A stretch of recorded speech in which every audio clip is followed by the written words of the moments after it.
Ladies and gentlemen, welcome to the topics of the town news.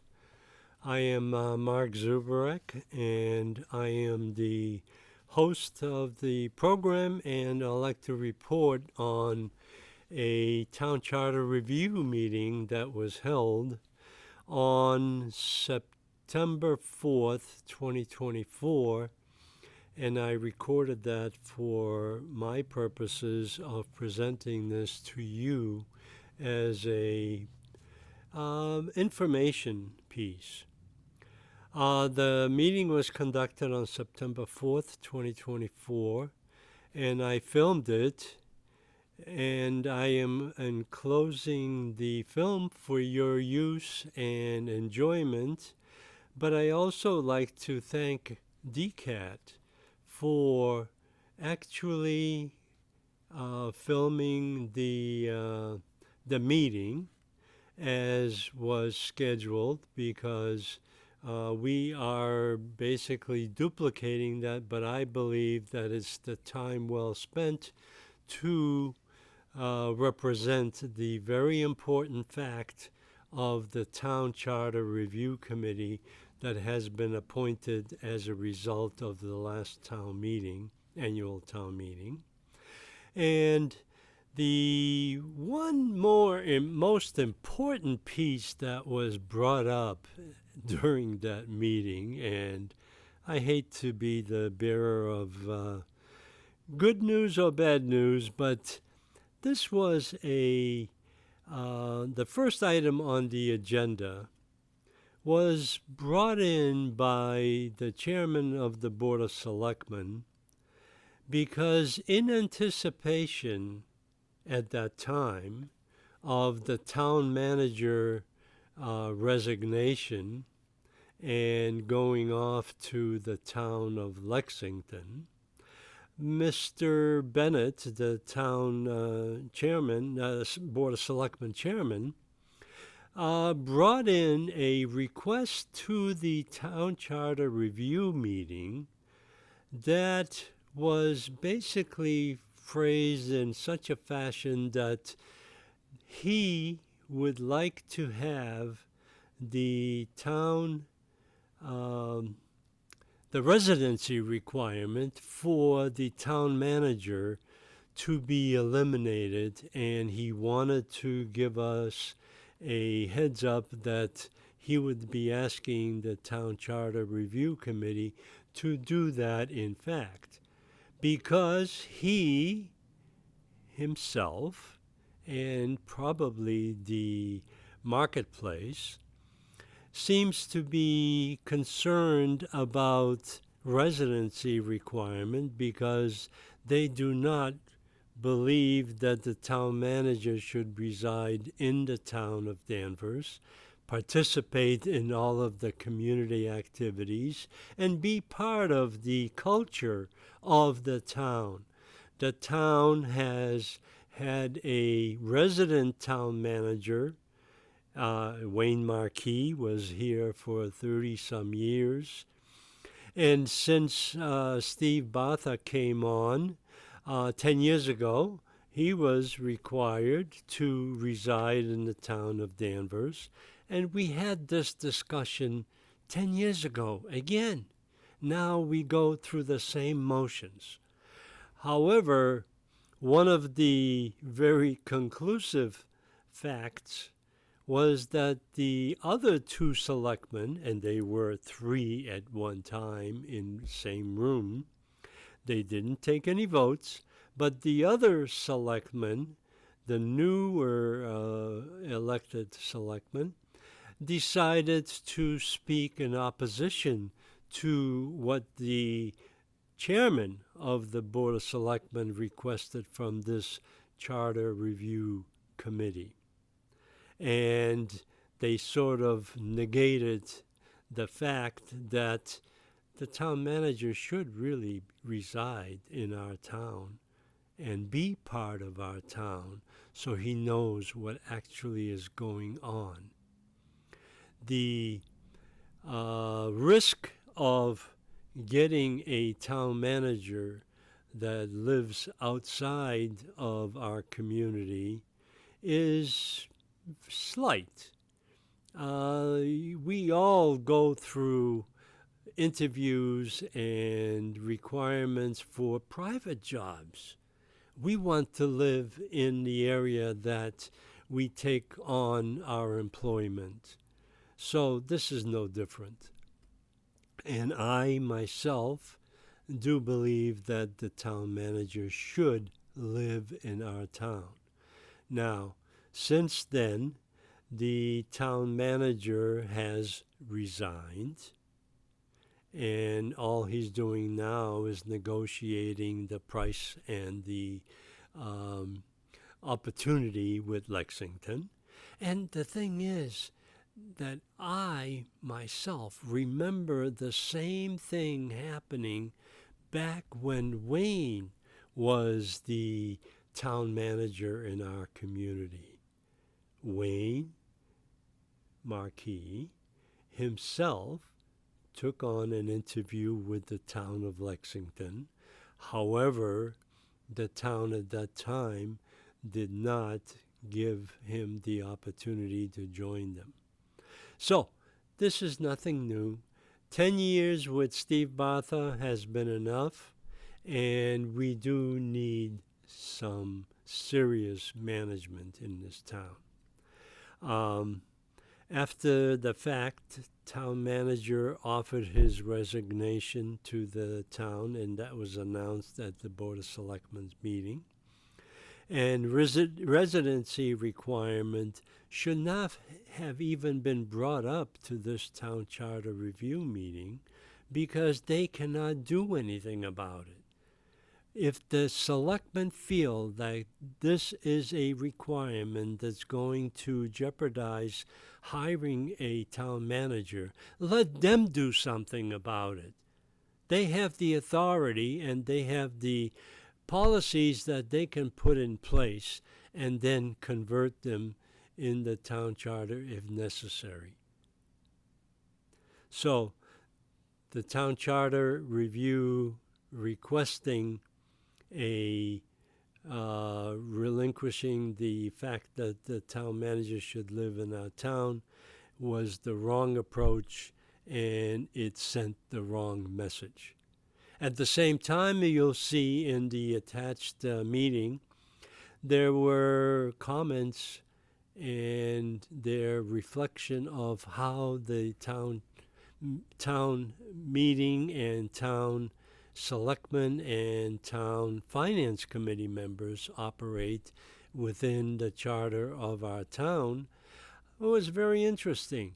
That's something that needs to be reviewed, and I'm leaving that to you to watch the current filming of the September 4th, 2024 Town Charter Review Meeting and enjoy. Thank you very much, and we'll see you at the next meeting, which is now scheduled for September 18th, 2024, which is this coming Wednesday, and I will try to film that as well if time permits. Thank you very much, and we'll see you next week. And our agenda, which was posted publicly on August 22, says that we'll start our meeting by looking at the minutes of our August 15 meeting. But we have a number of guests here tonight, so if you all don't mind, why don't we put that till later on so we can let people speak and then move on if they have other things to do tonight.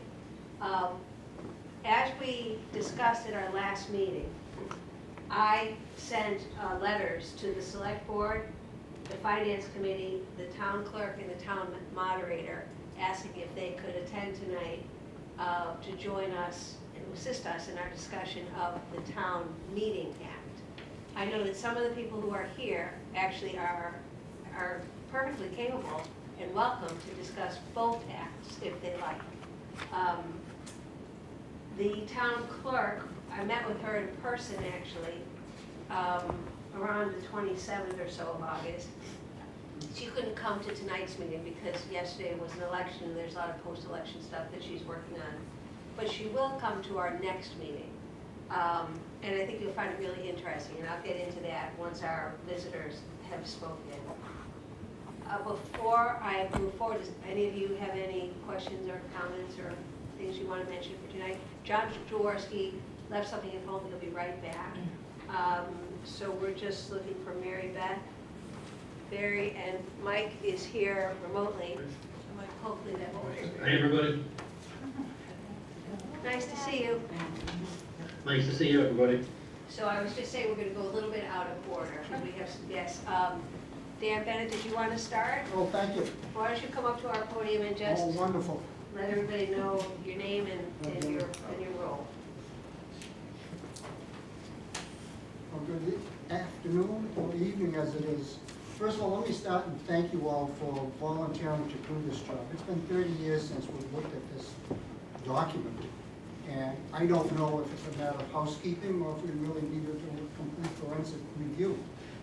I am Dan Bennett, Chairman of the Select Board, and I'm very concerned with one particular item, and that's the residency requirement for the town manager. So you're speaking, I'm sorry to interrupt, you're speaking about the Town Manager Act at this point. Yes, I am.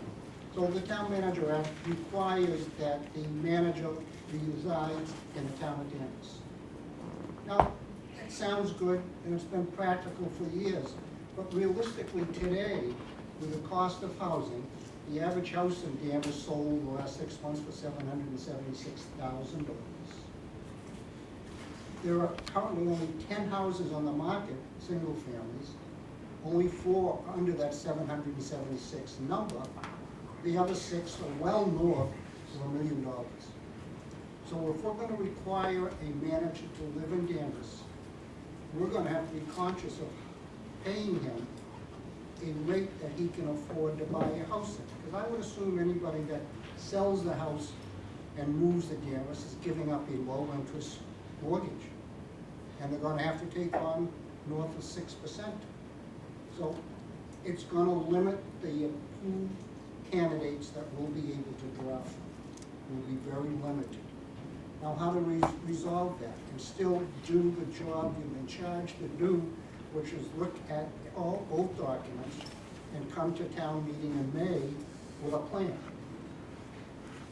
We can't wait till May to interview town manager candidates. If the town manager leaves, and it's still an if, we'll know tomorrow morning. So I hate to put this pressure on you tonight, but we need to be conscious that if the manager's leaving in 6 weeks, we need to hire a recruitment firm to get applications. They need to show that Danvers can afford to pay you what you might need if you move to town, or eliminate the residency requirement. And that will increase the pool of candidates for us to choose from. Well, if I may I ask a Please. question, oops, a dialogue back and Yeah. forth here. I don't believe that we as a committee have the authority to change the current act. We cannot. All we can do is recommend to town Town meeting, meeting. which is not till May. But we have a special town meeting February 2nd planned. So there's your time frame. I need something. What date? February 3rd, I'm sorry, February 3rd. The Board of Selectmen need an article in January so we can put it on the warrant and close the warrant in time for the special town meeting, if you decide to recommend changing the residential requirement. Now, are you gonna do everything? That's up to you. It can be just a few housekeeping and continue to work through the spring into May to finalize the documents. That's your decision, that's not mine. I just tell you that if we're gonna interview candidates, it's gonna be a lot easier, a lot better for the community if we don't have a residency requirement. Those are facts. Now, if we wake up tomorrow and the manager's not leaving, we can wait till May. But I can't guarantee that. Go ahead, John. Just in terms of the logistics of a change, it's not up to the town even if the town meeting approves, it needs to go through the legislature. It does. So is it realistic to think that that could happen in the time frame for an immediate job switch? It's gonna be difficult. Yeah. February gives us time to interview. the Attorney General can take 90 days, approve it or not, but certainly we'll ask our state legislators to put a rush on it, knowing that we want to get somebody hired and in position sometime in April. That's the goal. But you need it before you solicit applicants. No, we can solicit, if town meeting approves it, Yeah. it'll be subject to approval of the Attorney General. Okay. But at least then they know that They we're know making what- this, and I can't imagine the Attorney General or anyone denying it if the town meeting body votes for it. Mary Beth, did you have something? Yeah, thank you, Dan. And I understand what you're saying, but I'm trying to speak to the mic. I'm not That's trying to okay, be- go ahead. However, I would hate to rush the process because we might need to hire right now. As a select board, could you not make a special accommodation for the residency? So say you advertise, people apply, someone's like, I can't find any housing, could you as a select board make a special accommodation that until they find housing, they could live outside Mary, and that's Beth, fine? that's a great question, I've already pondered that. Although, I have to be careful, I can't do anything until we know what the manager's doing. But my thought process is, we have an interim, or we hire somebody subject to the change coming down the road. That's a possibility. I guess I just want to voice, I'm just a little bit more concerned now, like we have a time limit to get the residency part done. I understand why you're bringing it forward, and I know it is something we'll look at, but again, I myself have just concerns about rushing it for a special town meeting in February. And I'm Does- only asking the one piece, Yeah. to be honest with you, but- And- and that's your choice. And a special town meeting, though, can be called at any time, so February 3rd is a timeline that you would like, but it's not necessarily one that is etched in stone, right? No, it's penciled in by the planning department, Correct, so I just wanted to make that clear. but when we move it out, we can't move it. Well, I think, Dan, this charter review, I know for town meeting, I think a charter review, once we're done and we present to town meeting, this probably should be a special town meeting so that there's enough time to discuss everything in depth as much as we can. Because if you lump it into a town meeting, a regular one, and we have all of this, as we all kind of know, by the time we get to Article 33, everyone just wants to get out and the debate or the conversations tend to die off. I'm not saying it's right or wrong, I'm just saying that we may want to consider that this be a special town meeting. Mary Beth, you must be Absolutely. listening to some of the private conversations out there. We're well aware that it's a big lift for a town meeting in May, and we're prepared to ask for an amendment for a later date if you need it, and if it makes sense. But I can't tell you what's gonna happen now. Well, I don't think we need to get too bogged down in process right now. Because as you say, we don't know, will there be special town meeting, will there be an immediate need for a change in this section or not? But I know from the time this committee was first even formed, that residency requirement was one thing that I've heard from a lot of people. I don't know if any of you have. So it doesn't surprise me, it's an issue, it's just come to a head in a way we weren't expecting initially. But I certainly appreciate your coming and bringing it to our attention. Do any of the other committee members have any questions of Dan?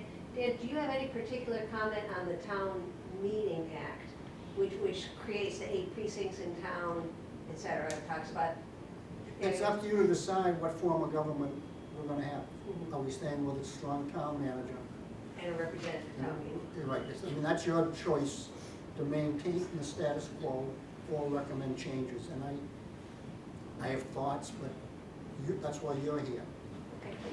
John? I'm not sure, Dan, and please correct me if I'm wrong, but I'm looking at the warrant article here, and it says recommended revisions to the act, which in my mind means that generally we are going to have the same form of government, and we may tweak some certain things, might bring certain things up to date, but we all are not in the business of going to a mayoral system or anything of that nature. And I don't suggest that, but it's in your purview to discuss it. It is. But I think that's really important Yeah, to clarify. Yeah, I think, John, that actually I took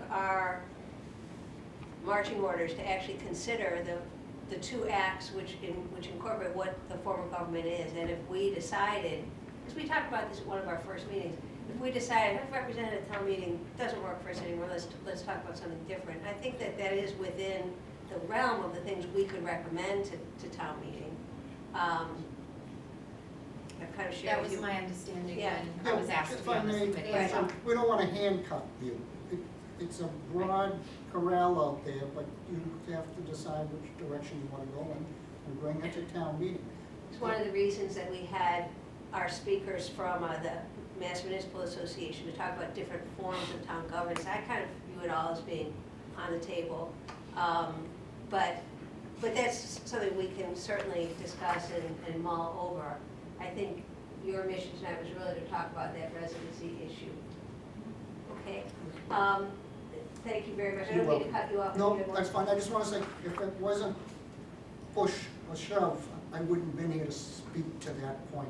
Thank I you. then want to let you folks do your job, but please consider those comments. Thank you. Thanks very much. And now, I had invited, and I, on behalf of this board, not personally, members of the select board, the finance committee, the town clerk, town moderator to come. The town moderator responded by email in something that I've attached to the packet. It's like third from the last page in the packet. In her response, the town moderator, this is Pat Frazier, felt that she appointed this committee and she may be the moderator when any of the proposals we make are presented at town meeting. So she felt it wasn't appropriate for her to come and share her thoughts with us. She also says that she believes her positions are a matter of public record, generally supportive of strong town manager, and an unsuccessful proponent in the past of eliminating the residency requirement. And she says that she would encourage this committee to give another look at giving the select board more flexibility in hiring a manager. Who knew it was gonna come to be a live issue so quickly. So anyway, so that's her thoughts. As I mentioned, the town clerk couldn't be here, but she would love to come next time. And I met with her and she pulled out this map from behind a door in her office and was showing me how the precinct lines are drawn and a chart that shows how it's drawn. As you know, we have 8 precincts in town, and they take, the state is very involved in setting up our precincts too and reviewing to make sure everything's correct by statute. But they take the number from the census of the residents of the town and divide it by 8. And then every precinct has that number plus or minus 5%. And that's how they try to set up the precincts. It's really fascinating. So she has a lot she can explain to us about that process. But let's turn to, are there any other members of the select board here? I don't know everybody, so excuse me. Mike, do you have something you would like to share with us?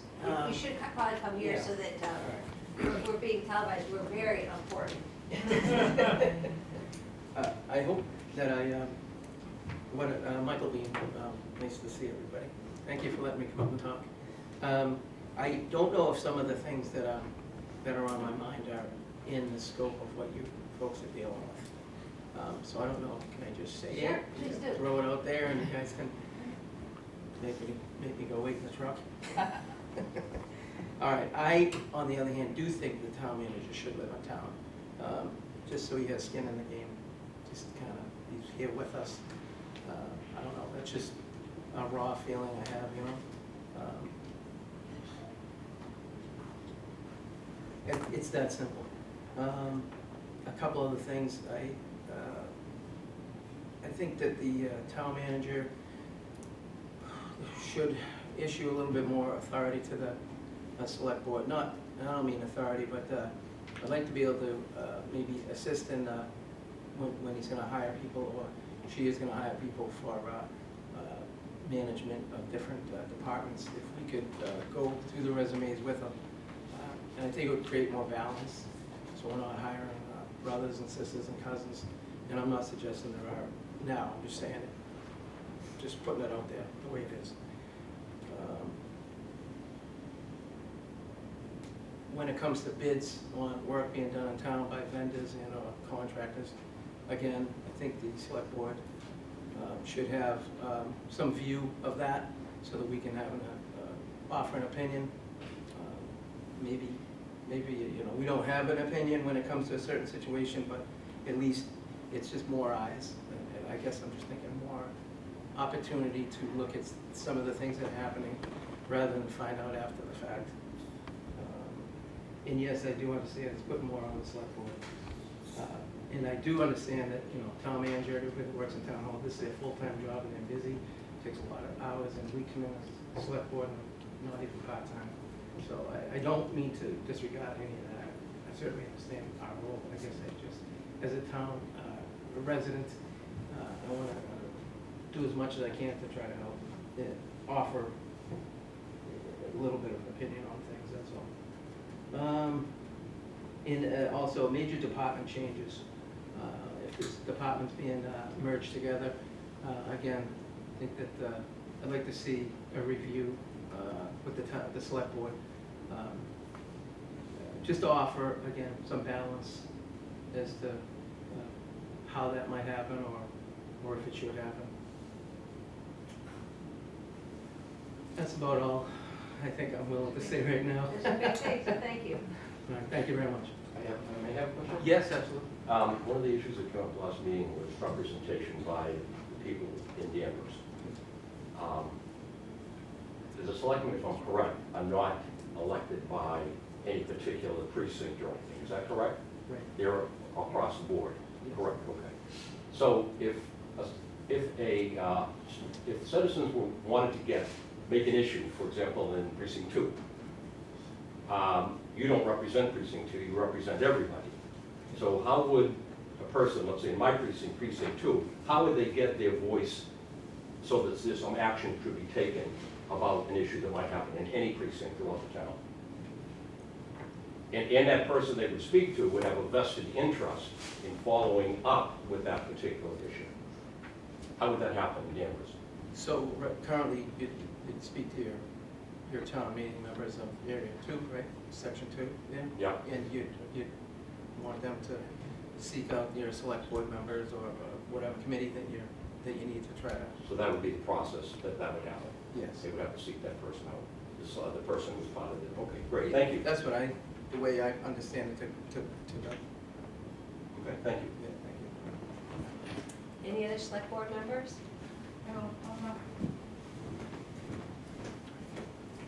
Hi, everybody.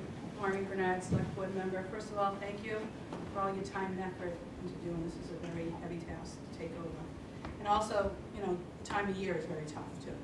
So I do also believe that the town manager should live here, should have residency here. Because I feel the same, too, that if you live here, you embrace this community, you're here all the time.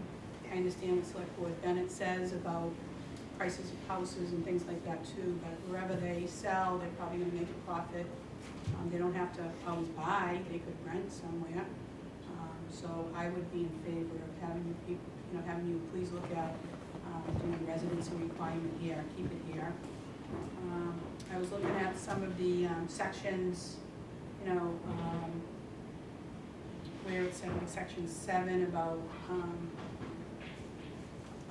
that we can have expenses, Board of Selectmen may employ experts, councils, and such expenses not exceeding in a year the sum of 10,000 or larger sum as may be appropriated. We need to look at those numbers because what it was back 30 years ago to now could be a little bit more. Excuse me, Maureen, is this the Manager Act or the town Yes. meeting manager? Okay. And I'd also like transparency, more transparency, which we are trying to work on. Dan's trying to do that too. We want to know what's coming before us ahead, not just a couple of days. We need to really have a good grip of reading the materials a little bit more than just the weekend. So I think that's very important because if there's questions, and Steve has always said, just ask. But sometimes with work demands and family demands, we need a little bit more time with that. But other than that, I think you're You're all doing a great job. Thank you. And I think this is very important that we do look at this. And thank you. Thanks very much. Appreciate it. Can I ask a- Sure. The last point that you made about having materials, I don't know what you're referring to. Yeah, well, Could you give a little more clarity? Yeah, we get the agenda sometimes sent to us, and what we want to do is, I mean, Steve seems, well, the town manager, I should say Steve, the town manager has a lot of power. So when the residents come to us and say, can you do this, we really can't, like Select Board Member Bean said, take any recommendations on hiring or anything like that. So I think when the agenda comes through, if we could be a little bit more transparent, if we could, the select board maybe also work with the town manager better moving forward on what we want to see on the agenda too, not what he wants to see on the agenda.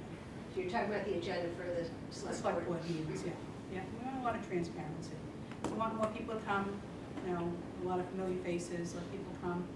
We want this to be a welcoming community, so we need to make Danvers more welcoming. So I have one question. Make sure you have a mic clear for you. So we've been talking about how Danvers has a strong town manager, and what I've heard from you and Mike is that maybe you'd like it to be, I think we never really decided if it was called a weak town manager, but something I'm sorry, where what? a weak town, so we have a strong, and we don't really know the term, it's like a manager that has It's less not, power. yeah, but less it's- time, Yeah, but, yeah. So do you think that that would be a better way for Danvers to be run? And, Where the town manager doesn't have as much power? yes, I think, personally, I think the board of selectmen should have a little bit more power than the town manager. Because it's pretty much, this is the way it's gonna be, and, you know, we can't do anything. Just to follow that to the next step,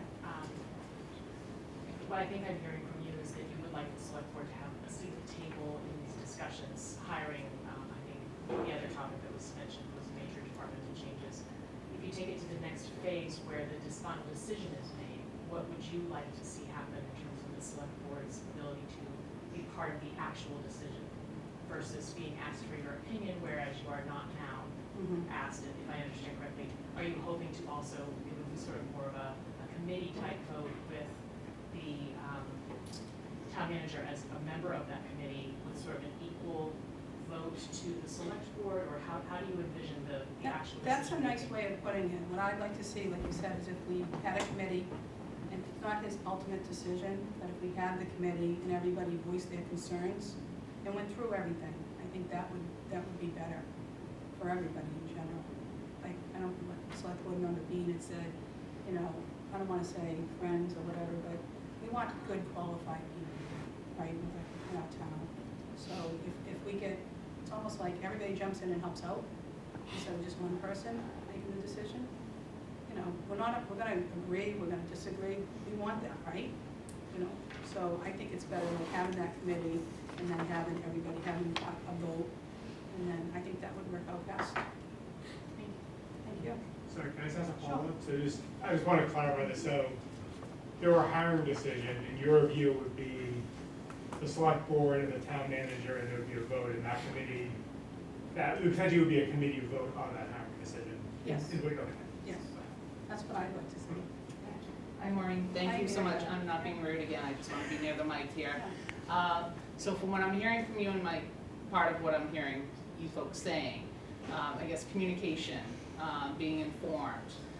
As a select board, you folks hire the town manager, and I would assume you're managing the town manager. So with that being said, like you said, Mike, he has said, anytime you have any questions, and that's when I think everyone should, on the board, take that opportunity. If you have a question, reach out to the town manager or through your chair and say, we'd like a little bit more information on this. I think that the current town manager would be more than happy to entertain that or even ask for a meeting with him. But again, the select board is his manager. So I think just taking a little bit more, I don't want to say control, but assertiveness, just to be like, keep us informed. And thank you for the information like, that you're expressing about the hiring decisions, but when you hire a town manager, you're entrusting them, they have the experience to hire folks under them, and then we have an HR department that has at least 3 folks that are also hiring. I understand what's being said, but again, I think there are roles for the select board, and then there are roles for the employees of the town, so I understand what's being said, but I also, there's a process, right, currently, so those are just some of my comments, thank you. Sally, may I make one comment? Yes, I was there, sorry, we understand where voice coming from. I didn't mean to haunt you. It's okay. I just wanted to second the point that Maureen brought up about section 7 with that figure of $10,000, which is a 30 or 35-year-old figure. I think part of the agenda that we should have as a committee that we try to inflation-proof these bylaws or these sections, and rather than pick a flat figure, pick something that's a percentage of the budget. I'm just talking off the top of my head. Maybe the select board could spend up to 0.01% of the value of the town budget or something like that, so that it doesn't have to be reviewed periodically. Thanks, Mike, that's a good point. Okay, anybody else? Any other Other questions? Thank you. Thank Thank you. you very much. Thank you so much for Thank coming. you. Now, any other select board members? So should we move on to the FinCom? One of my all-time favorites. Do any members of the FinCom like to get up and, thank you.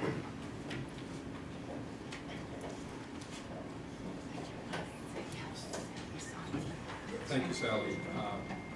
I'm going to come up before the chair. I asked for permission because that's what you have to do on the finance committee, is get the permission of the chair before you do anything. I always follow that rule. But the reason that I wanted to get up is twofold. One was... Excuse me, could you introduce yourself? Yeah, my name's Mike Landers. Thank you. The reason I wanted to get up as well is because I'm also not only on the finance committee, I also serve on the municipal light board. And I know that the municipal light board is also an area that I'm sure you have had a fair amount of attention towards. Just as a historic background with it, when we talk about the review 30 years ago, I'm sure Sally remembers this, the reason that we reviewed the Town Manager Act 30 years ago was because of a dispute over how the electric light division was managed.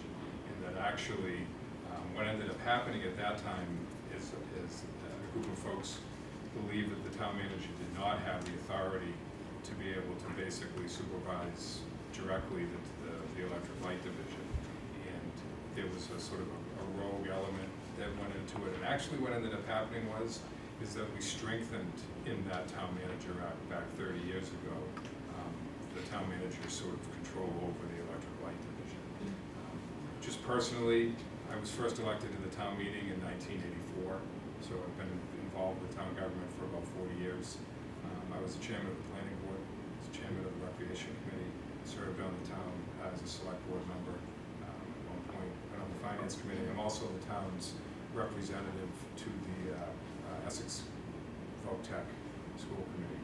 How I get stuck with all this stuff is anyone's guess. It's not my choice, I can assure you of that.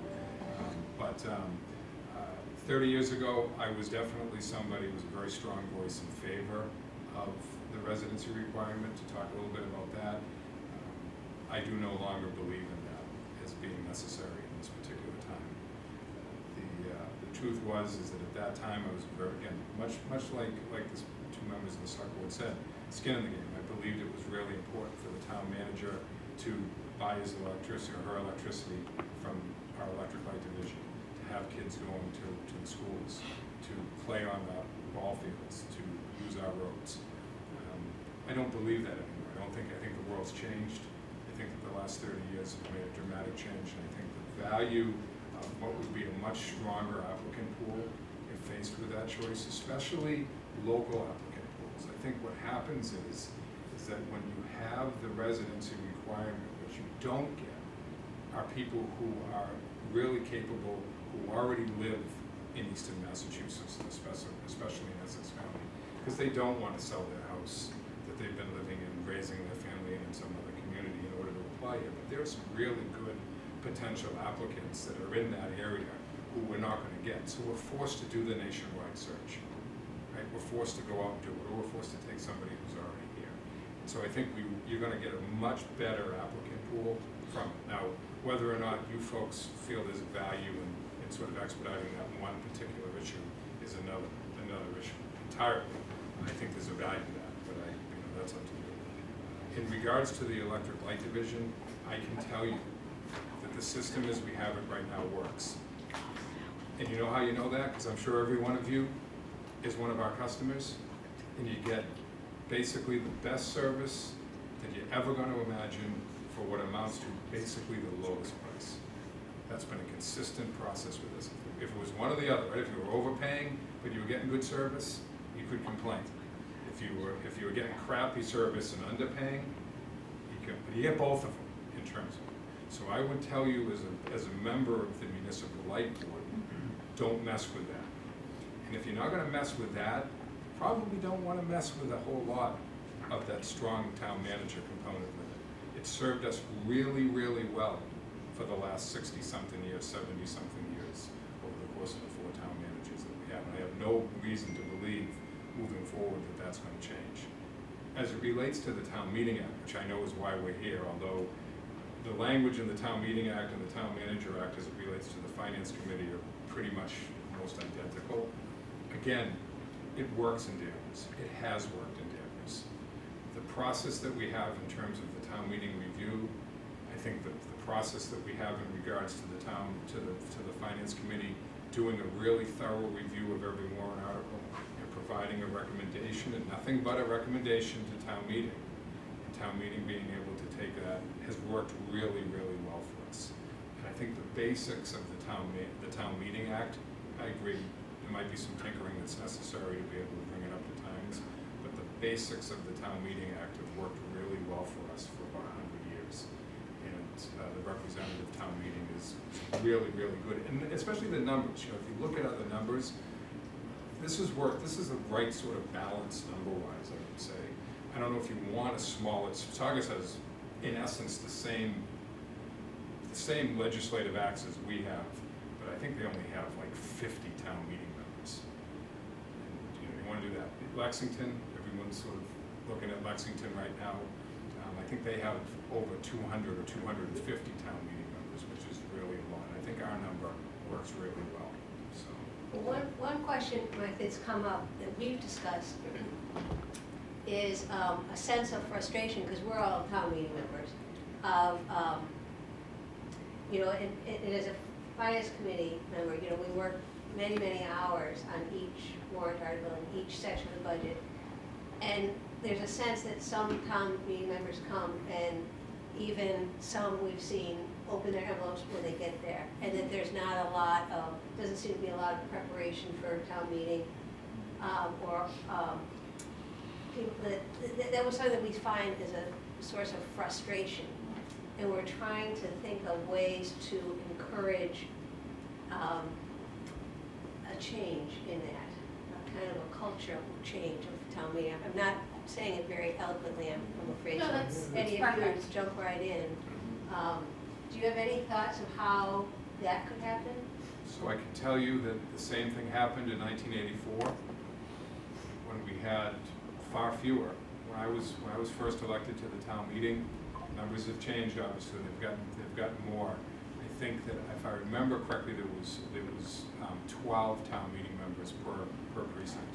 So not using my Danvers High School math, that's under 100 members. And you had plenty of members who would show up and open that thing up that day. Never had an idea. The same thing happens now. I don't think we can control what somebody who makes the effort to get elected to that committee and then doesn't make a real effort in it does. And that's democracy, unfortunately, in action. But I've never looked at something that town meeting has done in the 40 years that I've been involved with it and thought, boy, that was monumentally stupid. And I think, again, we're a really well-run town, and that has a lot to do with the people who are in the management. It's the people who have sat up there in the select board area. It's the people who have served on the various committees, but I think it really is a basis on the representative town meeting, which has done a really good job. So I don't know what you do to change those individuals, but I think they're a smaller percentage than you think, and I think that they play virtually no role one way or the other, and they haven't played a role in the 40 years that I've been here. Yeah. If a citizen was going to scrutinize something in the warrant article, which doesn't happen very often, in fact, I was shocked when it happened at the last town meeting where issues should change, how would a citizen go about doing that? It seems like to me that the town meeting is almost like a rubber stamp of every warrant article. And again, me bringing up the point of representation, comment upon that if you would. So,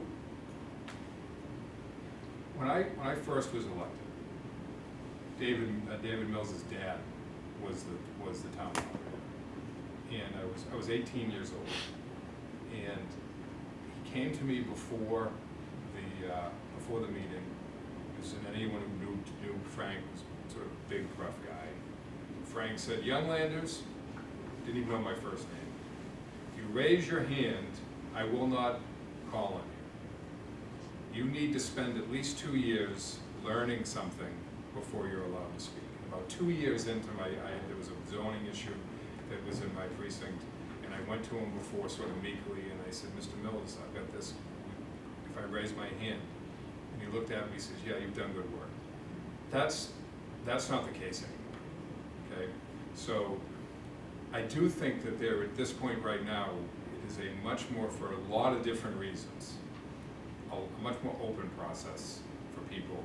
There's a lot more information available to people to be able to learn with it. Certainly, if you want to be a town meeting member, you can get to be one, right? So I think in all those things, that's good. In terms of encouraging more responsiveness I just don't know what, I think we're a really responsive community. I think if you want to have an opportunity to be heard, you have a chance to be heard. You know, I may yell at you at a finance committee meeting, but you can come up here and speak, and generally except for certain people who are here now, I don't typically yell. I don't remember any yelling going on. You guys involved? No, I've yelled. Oh, yes, there was. Thank you for your opinion. Yeah, thank you. Thanks very much. Thank you. Any other finance committee members like to have anything to say?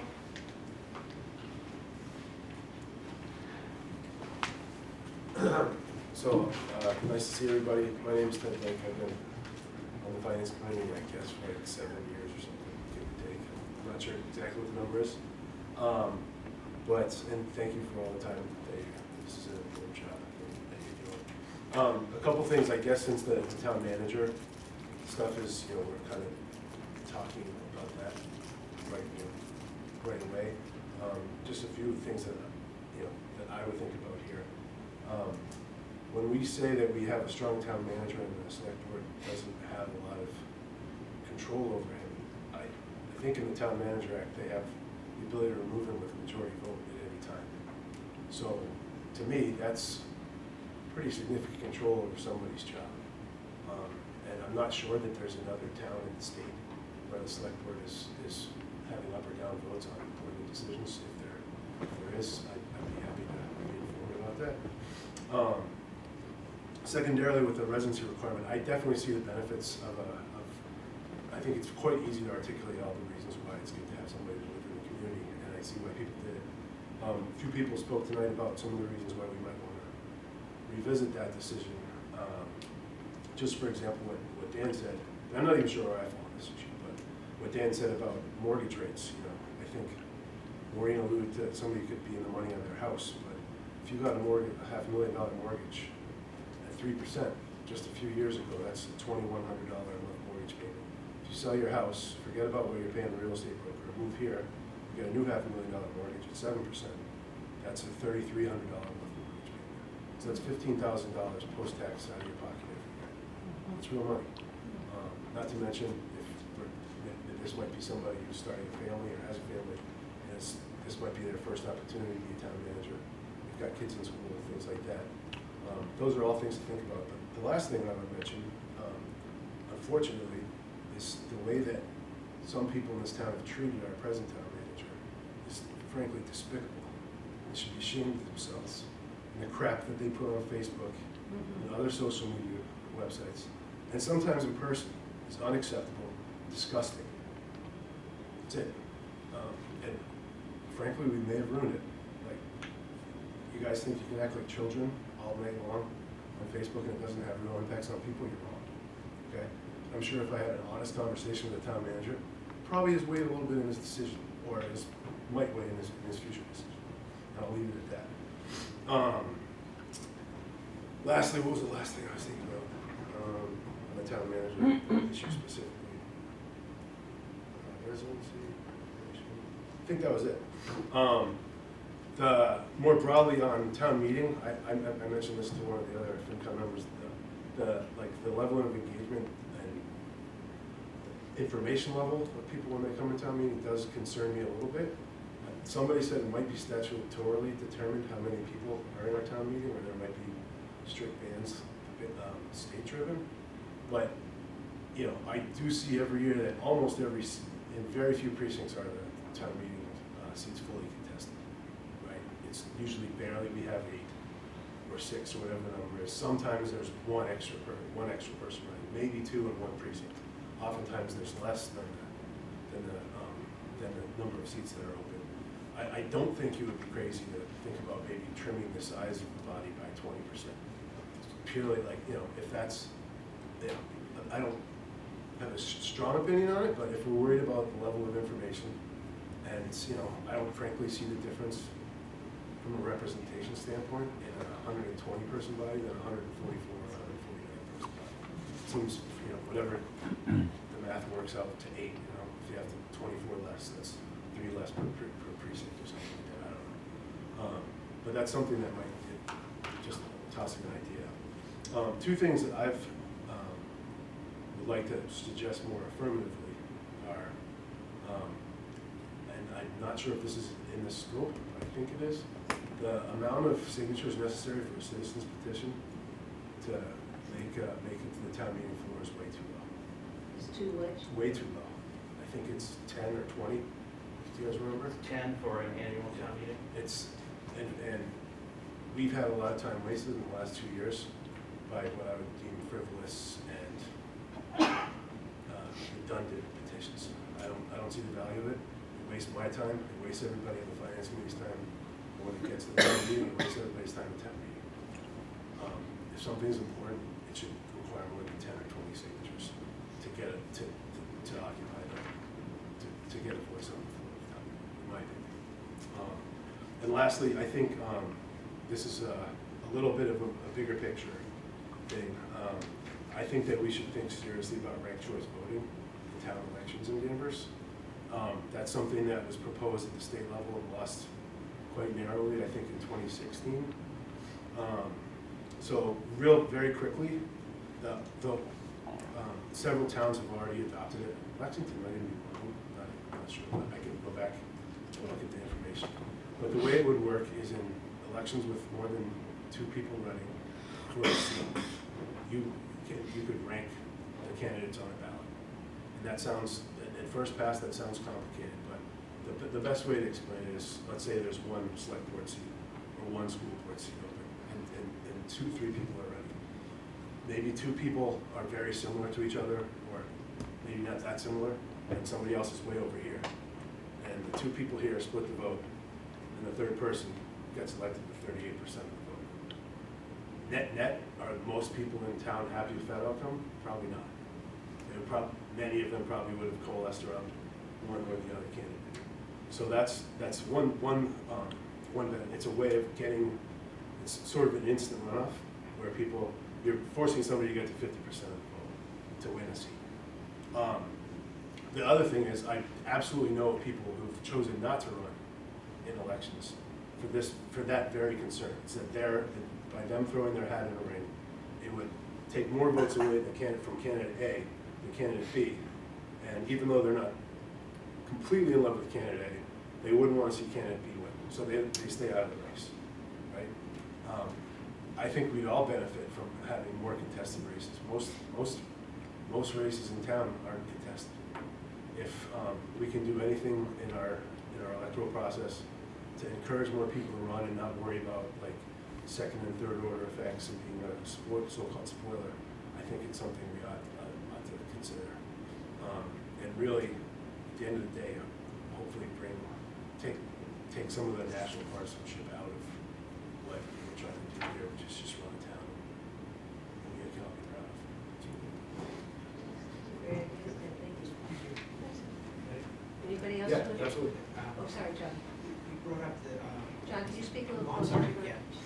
The signature requirements for citizen petitions. Have you given any thought to this, the number of signatures required to call for a special meeting? Because that, the special town meeting, it seems like that ought to be a high number as well. You know, I don't even know what it is. That's 200. 200? It's 200 right now. Yep. That's a pretty high, like, Yeah. you know, I don't know that, have we had a town meeting, special town meeting via citizen? Yes. Yeah. Yes. Oh, is it Oh, the, yes. oh, was it the Yeah. July one, or the July one? Whatever it was. I think it's 2. Two, yeah, I just show up when they tell me to come, I don't always know when the special town meeting or where it originated from. John, I think that's a very reasonable thing to bring up.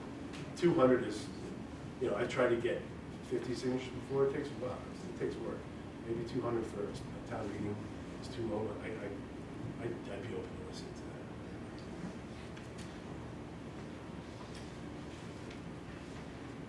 Okay, anybody else in the committee have a question? Any other FinCom members who'd like to speak?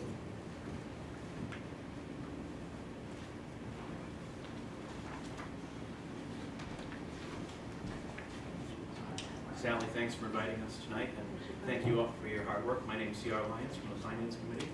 I think my other two committee members articulated things very well, and I would agree that in terms of the Finance Committee articles in both the Town Meeting Act and the Town Managers Act, which are nearly identical, they do, I think, define the role of the Finance Committee very well. They keep it a little vague, which I think generally in government documents is what you want, and it served the town well for many years. I do want to agree that I think that in terms of the town manager discussion, since we've been talking about it tonight, I think the town manager should live in the town of Danvers. But I do not think that it should be legislated. It should be a best practice. Ideally, the town manager should live in Danvers. He or she should want to live in the town of Danvers. But we live in the real world where that can't always be the case if we want the best possible candidate.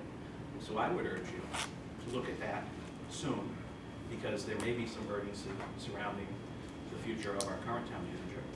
And I would even argue that we could probably do something sooner than February 2nd or 3rd, if that was the one issue we needed to gather on and really talk about. One of the selectmen got up here and talked about having more involvement in day-to-day operations in terms of the role that the town manager currently plays. Because there was concern, I think the phrase was used, we don't want to hire brothers and sisters and cousins. And I can't help but think of the mayoral communities in this area that have been invaded by brothers and sisters and cousins because elected officials are involved in the hiring practices in those communities. So I would ask that select board member to stop and think and say, maybe that isn't the right way. And I would ask you, as the committee charged with looking at our governing documents, to not take that recommendation seriously, because I think that would be a huge mistake for the town of Danvers. The town of Danvers runs well because politics is taken out of the daily operation of the town. And that's why town governments work well. When Sally sent me the invitation to come tonight, and I looked at the two governing documents, I said, well, let me look at the municipal governing legislations.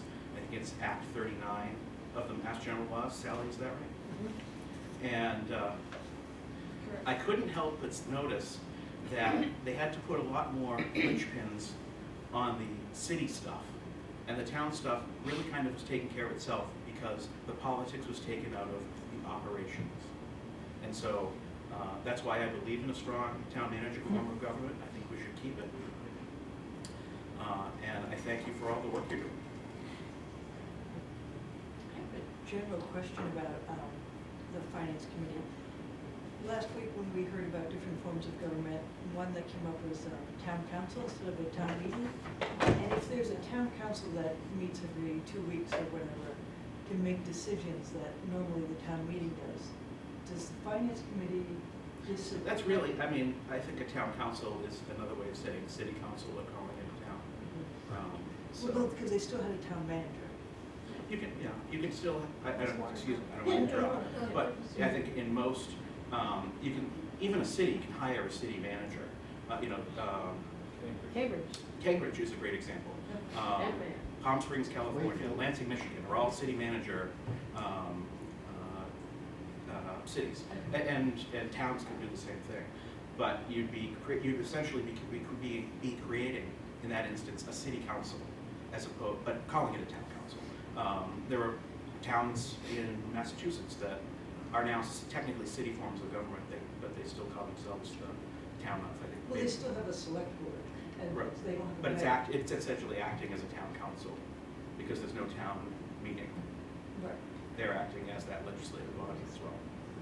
I think what you're thinking of is the one speaker was talking about when she worked in Worcester, where there was a city council. Yeah. The city council. And they have a was city there. manager as well. And they could, since the city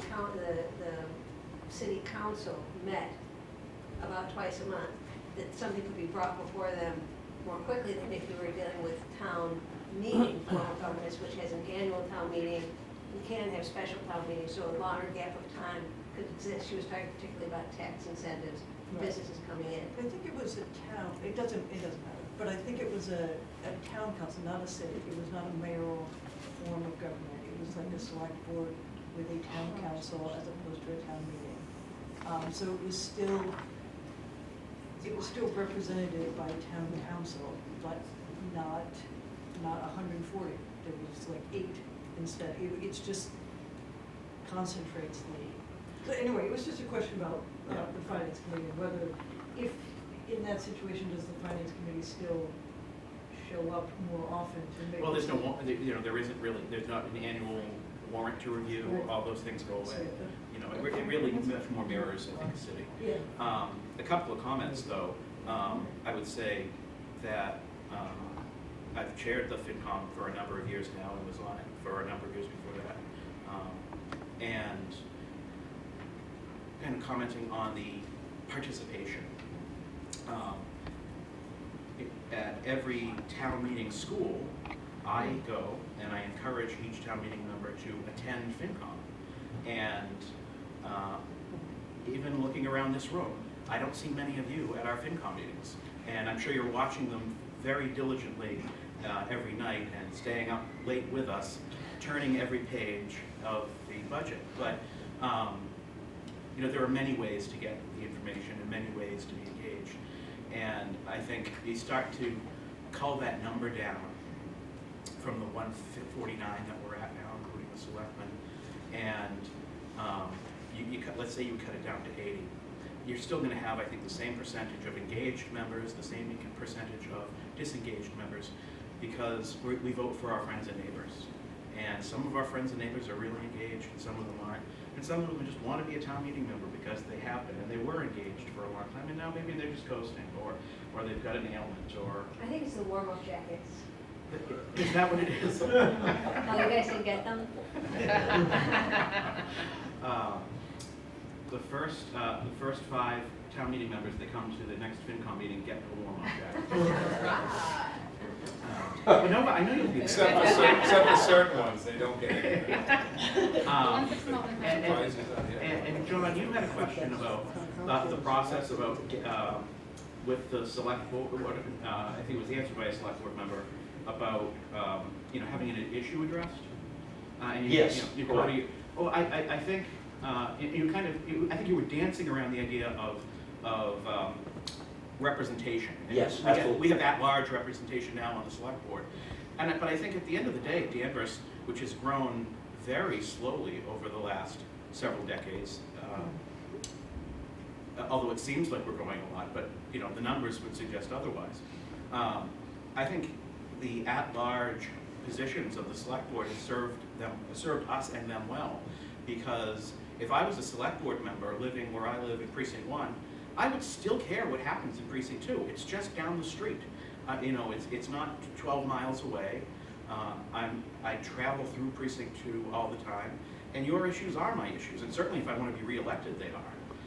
And so I think that the at-large positions serve us well, and if we were having more precinct-oriented select board members, I think that could be problematic. It would also probably mean we have to increase the number of selectmen or select persons, and I don't know that I'd be crazy about that either.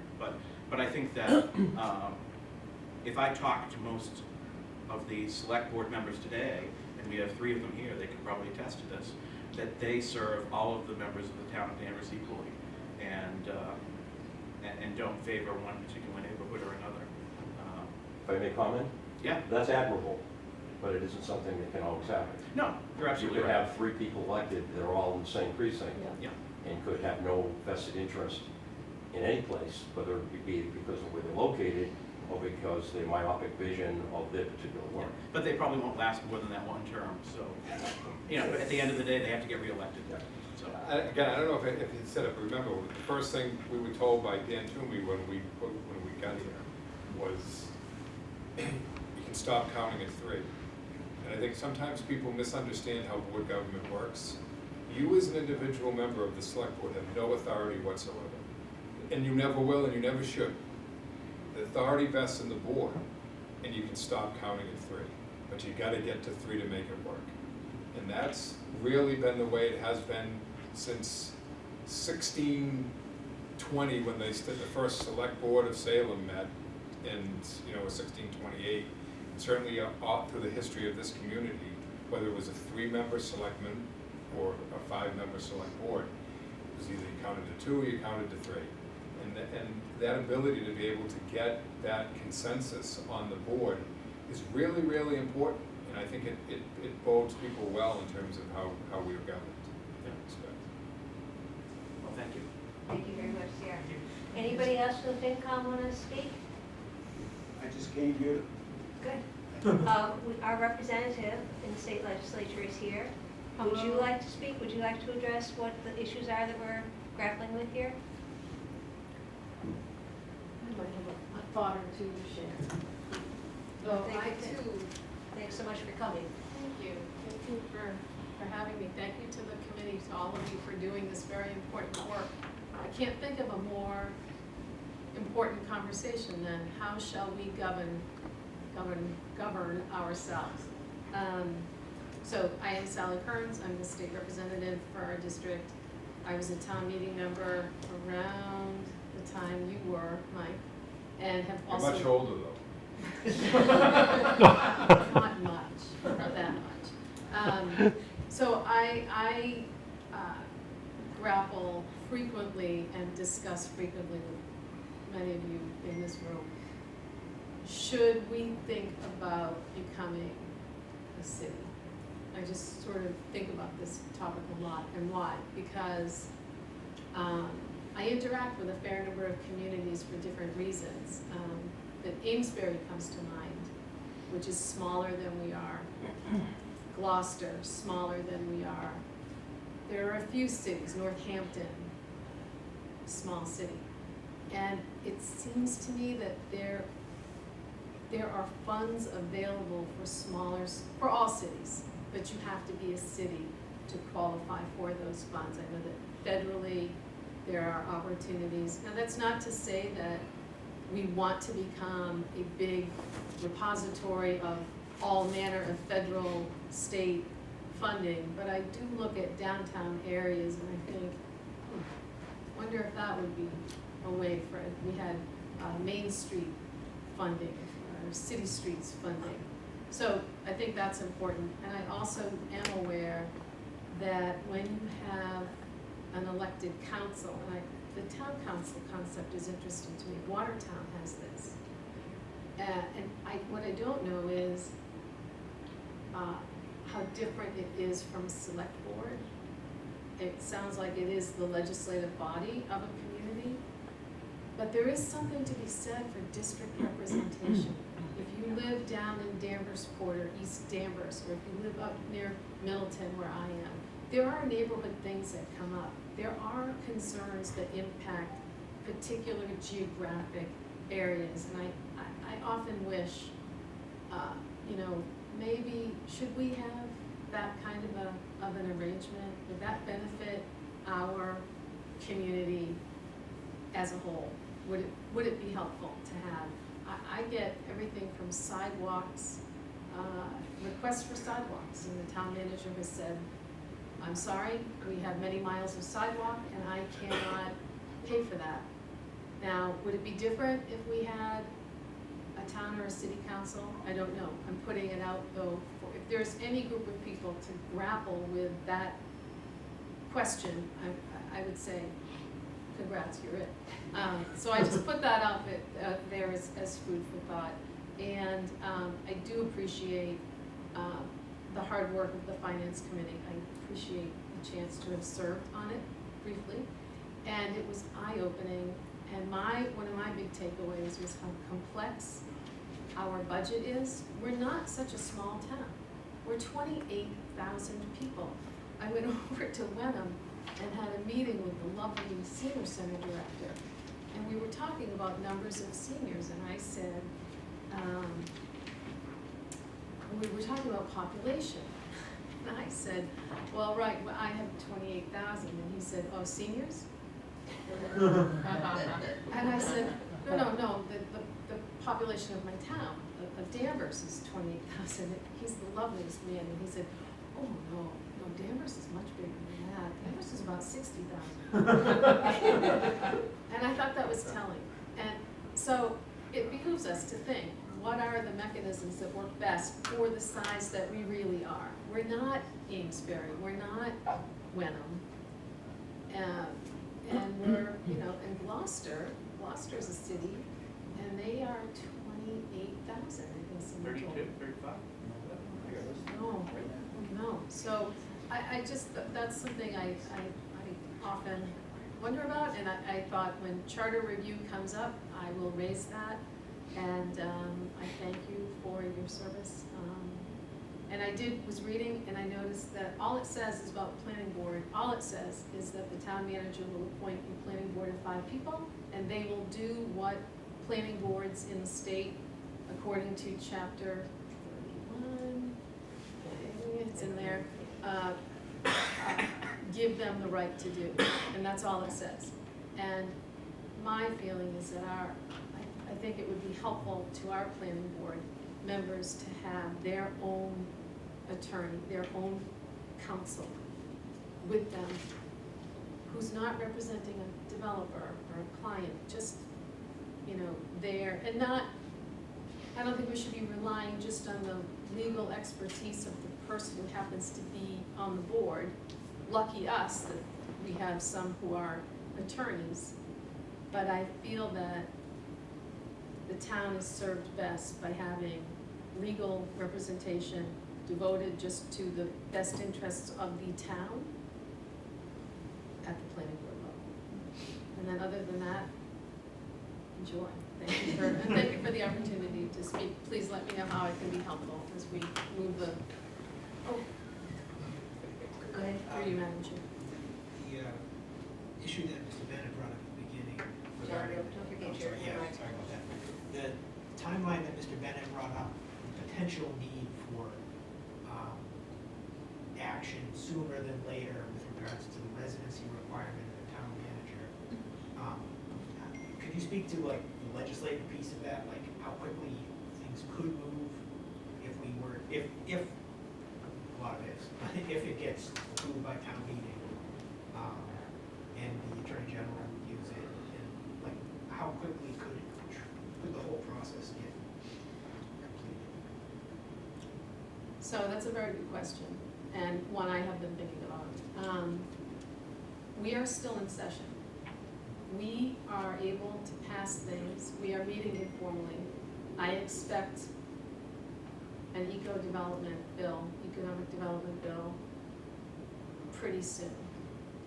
And that will require a roll call because it's a bond bill.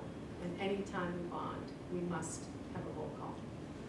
But apart from that, things can move. But like every bill, it will need to be assigned to a committee. It will have a hearing. All of you would come weigh in and testify.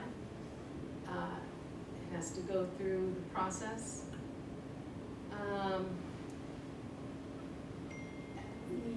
You know, I guess depending on how many issues are in it, how complex, but it's possible. But are we talking about, like, you mean before December? I think we're talking a town meeting in February. February. And could we get legislation? Like after that happens, like how much time? Some number of months, but generally But there's. would it say calendar year kind of thing? I would think, yes.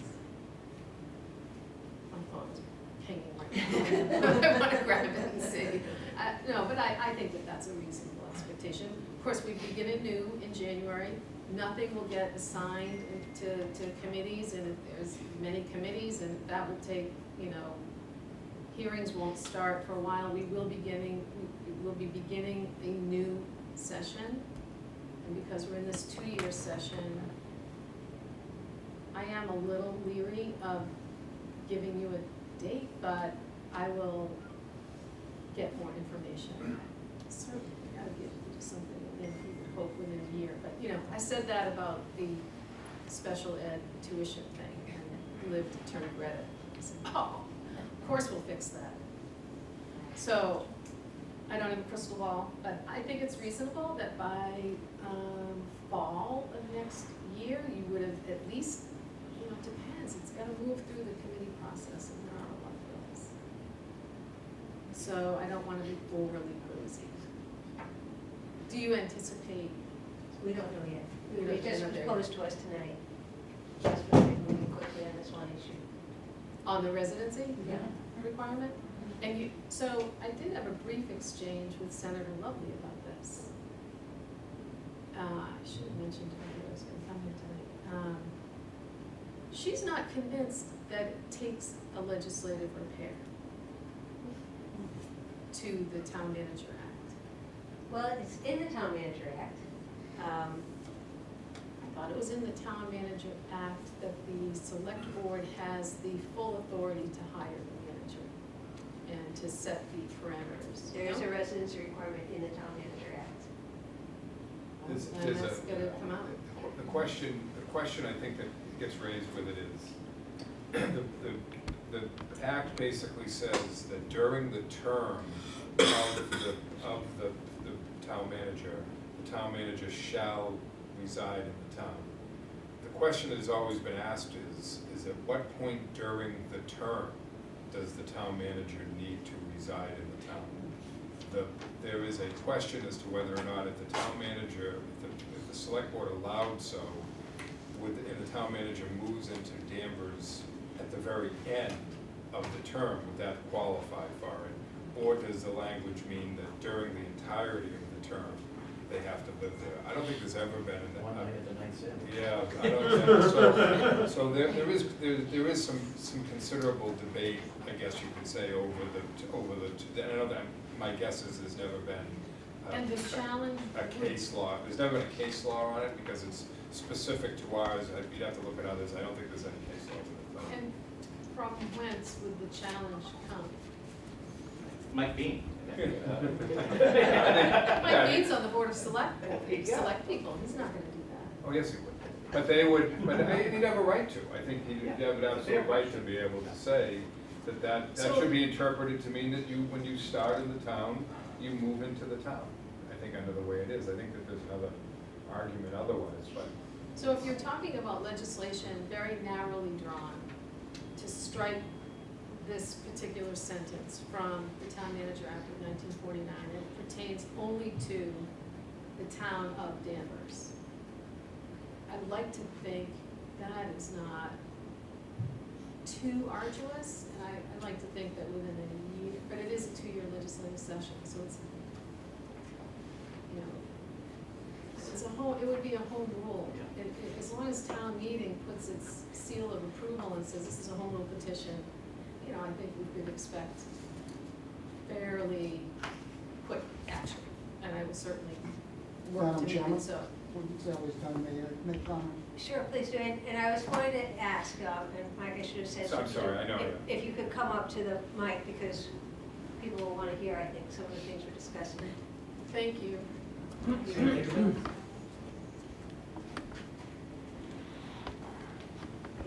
So, what Mike and Sierra was saying, and semantic wise, we can hire a town manager, he can live anyways when we hire him, he does not have to be here.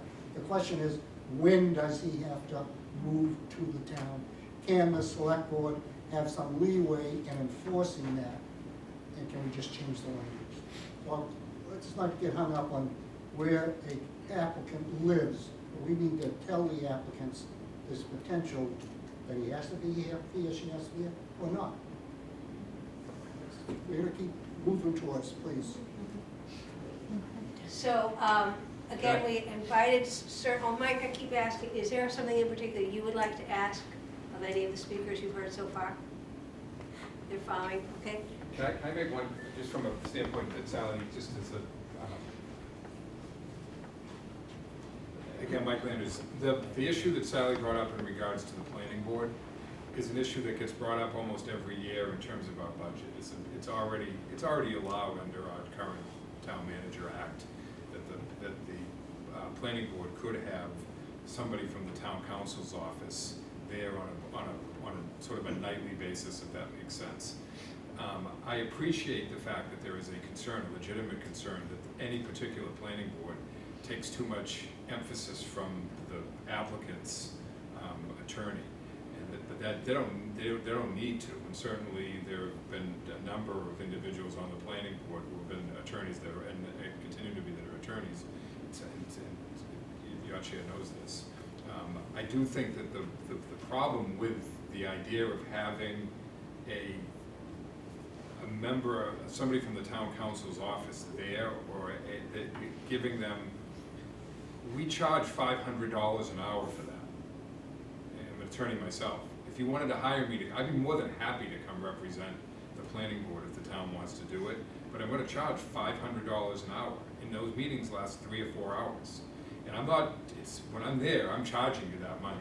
So you're probably talking somewhere in the range of anywhere between $25,000 and $40,000 a year to have that individual there for the entire meeting. If you want that, it can still be done.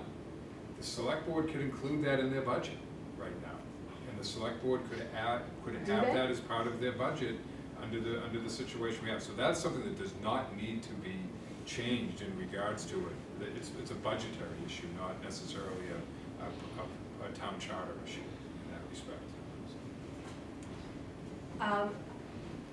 Thank you very much, Mike. I've also been told, and I don't have facts and figures to back it up, and done independent research myself, but that our planning board is very low incidence of litigation and challenge to their work. That's my understanding, but I don't have direct knowledge. It's almost impossible to sue them now. That's not the problem. So I, again, specifically invited various boards. I appreciate very much your coming. And in our agenda, we always have room for public comment too. So anybody else who'd like to speak. But I just wanted to point out a couple of the issues that we came up with at our last meeting about this involvement of encouraging town meeting members to be more prepared and involved, et cetera. And a couple of the thoughts that we had, I'm just going to toss out there, is the period of time between a town meeting member being elected and the first town meeting that they have to attend and be prepared for is very short. And one of the questions we have is whether there's a way to lengthen that period of time to give new town meeting members a longer period of time to review warrant articles, And when the moderator gives the new town meeting member school, if that, there's sometimes people who are, because of their work schedules or family obligations, can't attend a meeting at a particular day and time. But if that meeting could be available online so that town meeting members who can't attend could watch that school online. And even possibly to have it be a requirement of a new town meeting member, just as we have to do a requirement with to review the open meeting law, for instance, or the conflict of interest law. Everybody is required to do it, and you just sign off, and then it's, you know, it's not like a big deal to report that, okay, I did attend online this town meeting member course. We talked about possibly having childcare at town meetings available. Oh. Might encourage younger and more families to come. Giving town meeting members more training and information about the process, I just talked about that.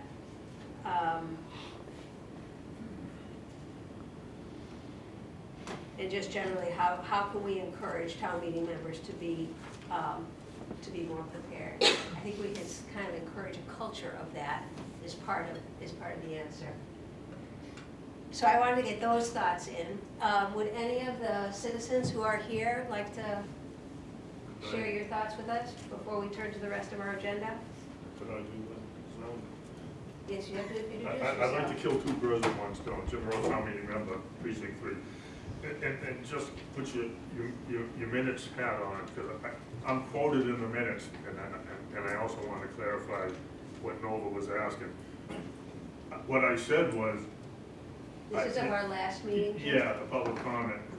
And it goes to the point of the town council format. You know, when we talked about the town council format, we still would have the town selectmen, or the select board. And the select board would be the legislative body. And the town council would be the, no, the town, the select board would be the executive branch. And the town meeting council, or the town council would be the executive, the legislative, would take the place of the town meeting. So it'd only be 8 or 9 as opposed to the 144 we have now. And so my comment was basically, we should scale back to 96, which is what we had before. And maybe the next time we review the town meeting charter, we should consider, or at least look at the town council format, and if that's the way we want to go, depending on how the representation goes. But that's what the town meeting, the MMA people said, that it was the executive branch was the selectmen, and so that's how it would work. So whether you have open town meeting, there's one limited, and then how limited? 144, 96, 124, right down to the eight town councilors, and maybe 1 or 2 at large. Thank you. Sally. Anyone else? Come on up.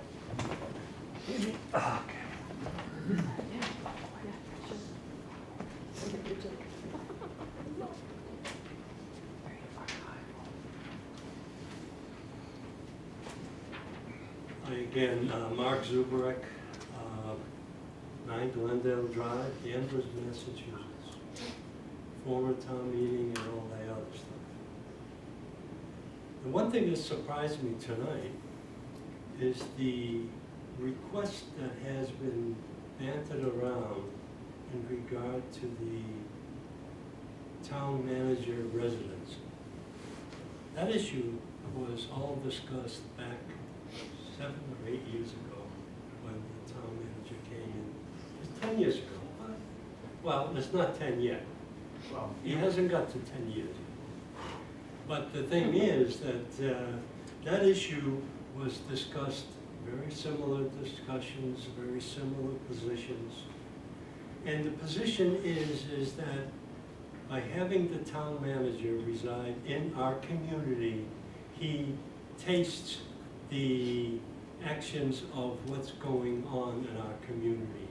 He participates He is part of the, well, he's the chief officer and you know, everything else that goes on in town.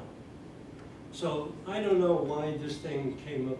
I know why it came about, but I don't think this is the time for this group to consider that, because you haven't got there yet. Because you have a lot of work ahead of you. And I will, you know, I will assist if I may later on, because I try to stay out of it until you get organized. So I appreciate your efforts.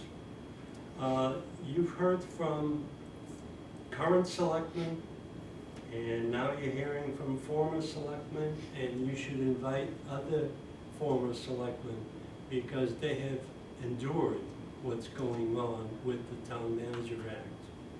So that's their suggestion. Both of your current Board of Selectmen members have expressed the same issue as I have, that the town manager should be in town, and it may have to wait a year after he gets hired before he comes in and resides in the town. So the question that was raised is really, you know, it's a decision of the Town Charter Committee.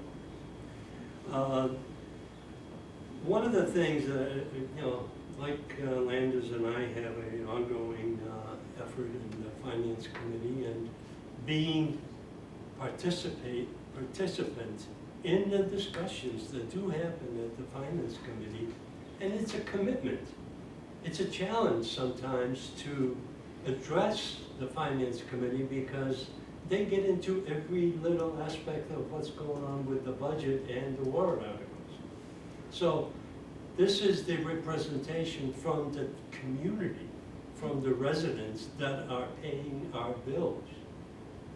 So the one thing that I noticed, and I guess Mr. Jaworski was one, citizens petitions. Citizens petitions are the direct route for residents that are not town meeting members to address the town meeting. And I have taken advantage of that many times. I get shut down many times too, but I get the message across of what the residents are feeling and what they need to have done. Finance Committee can blow me away anytime they want to, but I think we need more residents involved in that, because citizens petition is the only way. Well, not really, because the town moderator will let you speak at town meeting when you ask her in advance, and they do allow citizens participation after the town meeting members have their discussion and their debate. So all you have to do is ask. The thing is, people are afraid to ask, and that's what we need to do. We need to encourage that. Now, coming back to Mr. Lyons,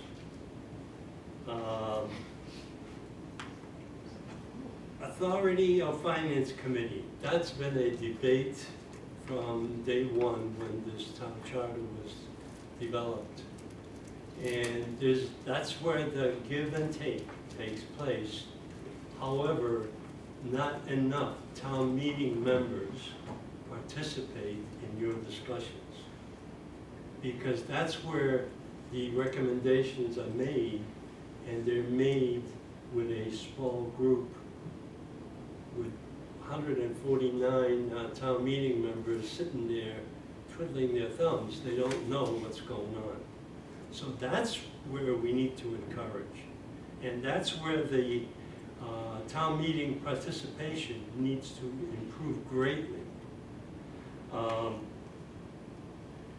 Sally Kearns made a comment in regards to city versus town.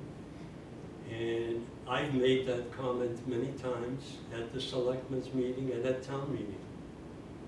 That has to be considered, because what's happening is town meeting is not getting involved enough. 149 people take a vote, and the town meeting passes a $150 million budget in 10 minutes. They don't know what they're voting on. That's my feeling, and I stick to it. So that's my main thing. You had the MMA discussion that the gentleman and the lady town manager, I believe, they were both from the town manager side. You had no presentation from a city conversion. Like Amesbury went through a very direct selectman, because I dealt with them at the time when I was on the board, and they are now a smaller city in the state. Well, excuse me, Mark, I don't have my notes in front of me, but I think actually both speakers have been involved. The one in Bridgewater, they switched to a city form of government. Right. So that's the role he was working at, and the other speaker had gone from working in the city of Worcester to working in a, But both of them were town managers or administrators with a council supporting them. Amesbury is a direct conversion from a town similar to us, 14,000 people, and they converted that 10, 12 years ago. And I've attended their council meetings, and it's run very efficiently. There's a mayor, and I had to deal with that because that was the thing I was presenting to them. And that is something maybe we should reach out. And one more thing that I would like to address is I have been doing a lot of talking about Town Manager Act and the Town Charter Review and everything else over the years. And I've gone through and researched a lot of the Town Charter Review committees that have happened in our vicinity. Chelmsford, Westford, the communities that are either on open town meeting or an elected town meeting, or in the city government. And I have some very good results, and I'd like to maybe address them to you later on, but it gives you a lot of ideas of why are we doing this? Because this is it's very important, and I think you've heard that today, tonight. And the thing is, I appreciate you letting me come and letting me film this, because I will have that on my show next week. great, thank you so much. Thank you. Thanks, Mark. Yep, here's Jason. Yeah, if you don't mind. My name was invoked. Well, we're even now. I do want to just comment, and I know all of you have a general understanding of how the Finance Committee works, but I take umbrage at anyone saying that we shoo them away, because I think, as certainly Sally can attest, and the other Finance Committee, both Sallys can attest as former FinCom members and the other FinCom members here. And I will disagree with my colleague Ted Blake, who thinks that threshold should increase. I don't. I think if we want to have a true democracy where people can come and, from the minority opinion, and try to persuade us and influence us, then that threshold should be low. And I think I'm comfortable with the 10. I wouldn't object if you wanted to change it, but I'm very comfortable with the 10. But the Finance Committee, at their hearings, will listen to anyone. At every article, we ask, just like in any other hearing, in any other board in this town, is there any comment from the public? And we will let every member of the public speak. We will let them come up and talk about anything germane to the topic at hand. If they are the petitioner of a citizen's petition, they can come up and speak. They can pontificate, dare I say, sometimes they bloviate. But we will let them do it until they're done, because they have the right to be heard. And that is one of the greatest things about our town government. And you would not see that in a city government, I promise you that. And Sally and I are gonna have a glass of wine later and argue back and forth probably about cities versus towns. But it is where the community, one of the great things about our form of government, I think, is we, the residents, govern ourselves. We hire people to administer the town, but we do the governing ourselves here in this town. And I don't want to see that changed at all. So, Can I ask a question? Natalie? There are times that anybody's actually been able to persuade the FinCom to change their mind on something, or, I mean, I know that, you know, people get listened to, but Yeah. do they get heard, or are they just being able to?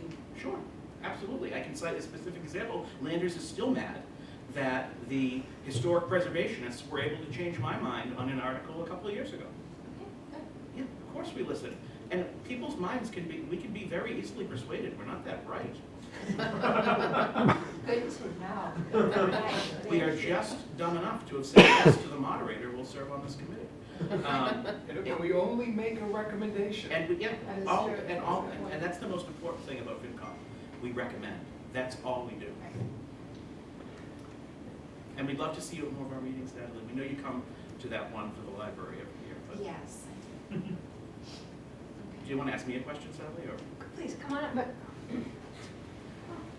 is this for me? Or? You guys have the drink now? No, but it's germane to FinCom. Okay. In my travels, I have the great privilege and fortune to see many town meetings. What I love about, what I would love to see in my town is the way some communities make use of their FinCom members at town meeting. The tradition in this town has, I know, has always been FinCom sits silently. It is why the moderator always recognizes FinCom as the unsung heroes of town meeting for all of that work, those many, many hours of digging through the budget, learning it, understanding it, picking it apart. In some communities, at town meeting, that knowledge is shared with the town meeting body because they will have, the chair will, using her or his discretion, choose a member to say, I'd like Mike Landers to speak to this article, I'd like Sally Calhoun to speak to that article. And to your point about, Madam Chair, about trying to cultivate more engagement with the substance of our town documents, our budget, that might be a way. That might be a way of bringing in more dialogue around these matters. Stand right there. If we're going to anger the moderator, we're going to do it together.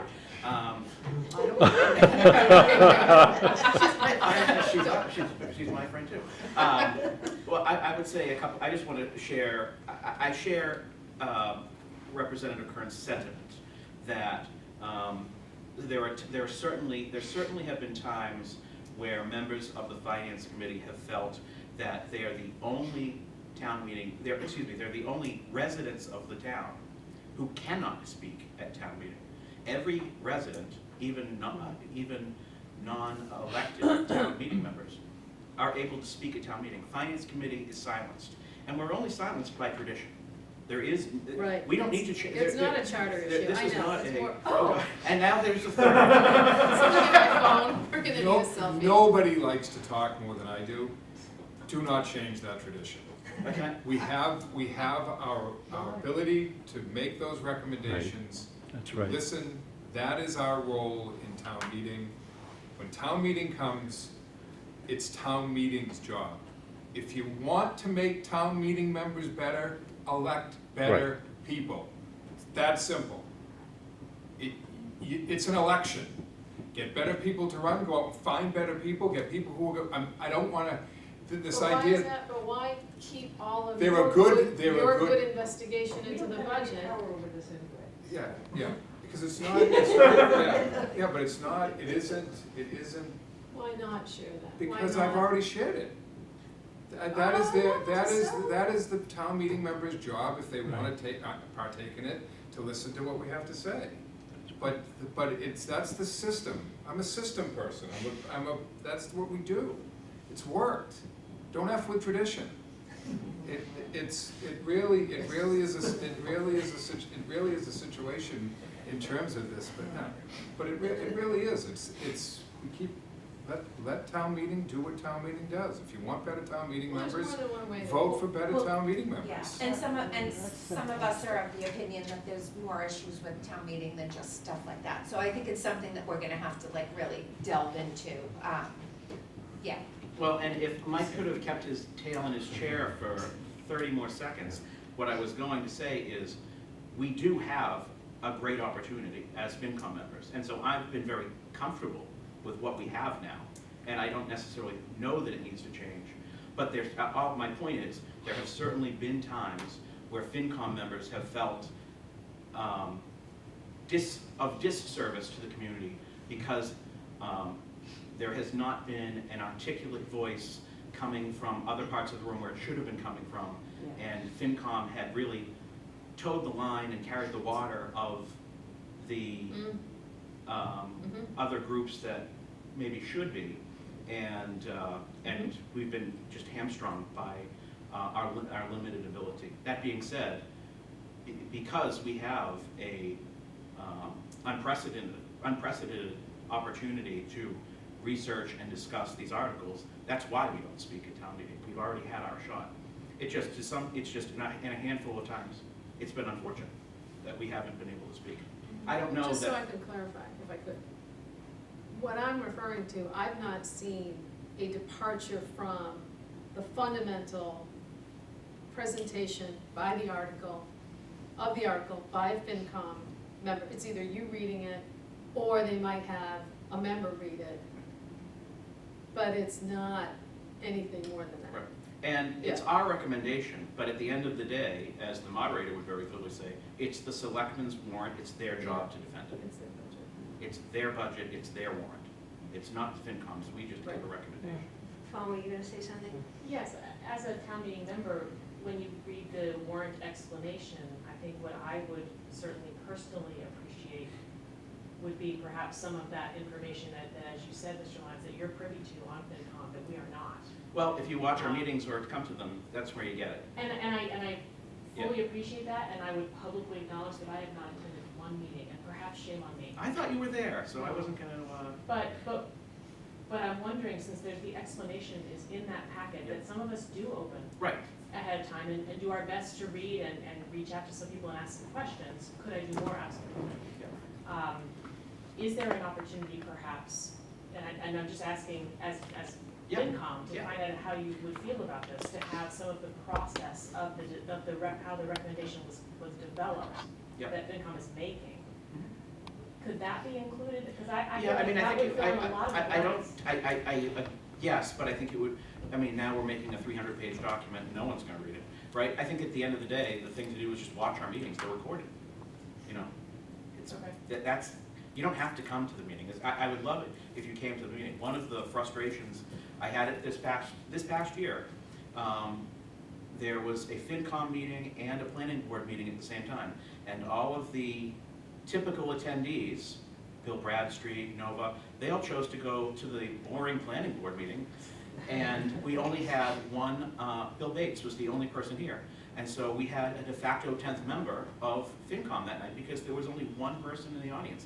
It's actually not good for the process to not have that citizen inquiry. That's important. That, what might make me reconsider a citizen's petition isn't necessarily the petitioner, but it's that different perspective that gets up and says, well, what about this? That I wasn't expecting, because I read what the petitioner had to say, and I was either interested in it or not interested in it. But that other perspective that gets up and says, well, I think that this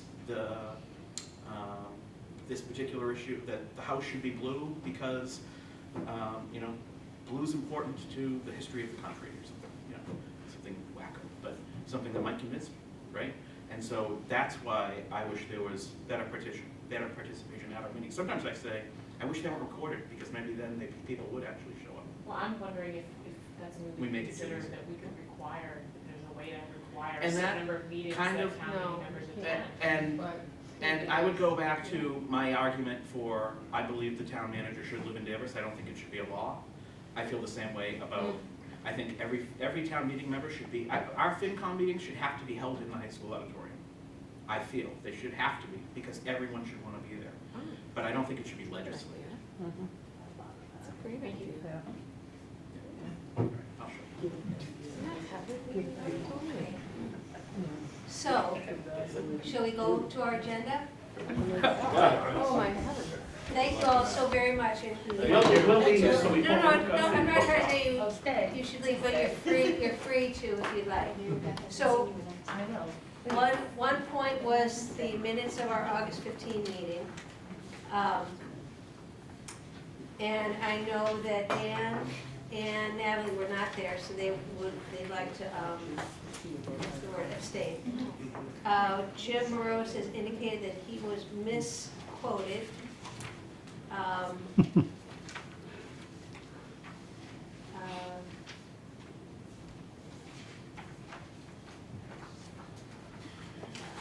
Jim, I'm not quite sure, Yeah, well, if you go to the, where it says public comments, it's on page 5, it's on Yeah. page 5. where it says perhaps think about scaling back town members or going to a town council format. Well, it's just that I would prefer to scale back now. And the next time we review this, go in depth about the town council format. That's my distinction. I mean, you know, So maybe yeah, just put in the future. future? Yeah.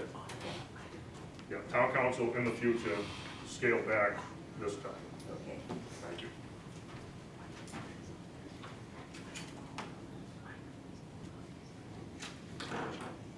Is there any other change, modifications people would like to make? And by the way, you know, it's, no offense to you, Jim, but it's this committee, the members of this committee that are the ones that would say you'd like to modify the minutes. So would you be interested in modifying the minutes in that way? I'll make a motion to make a change. Second.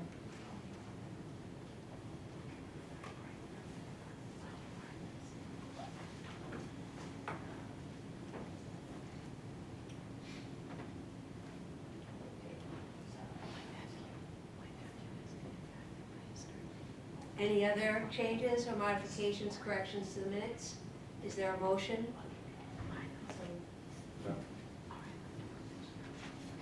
In this motion, I suppose, just to clarify, is to accept as modified. Yes.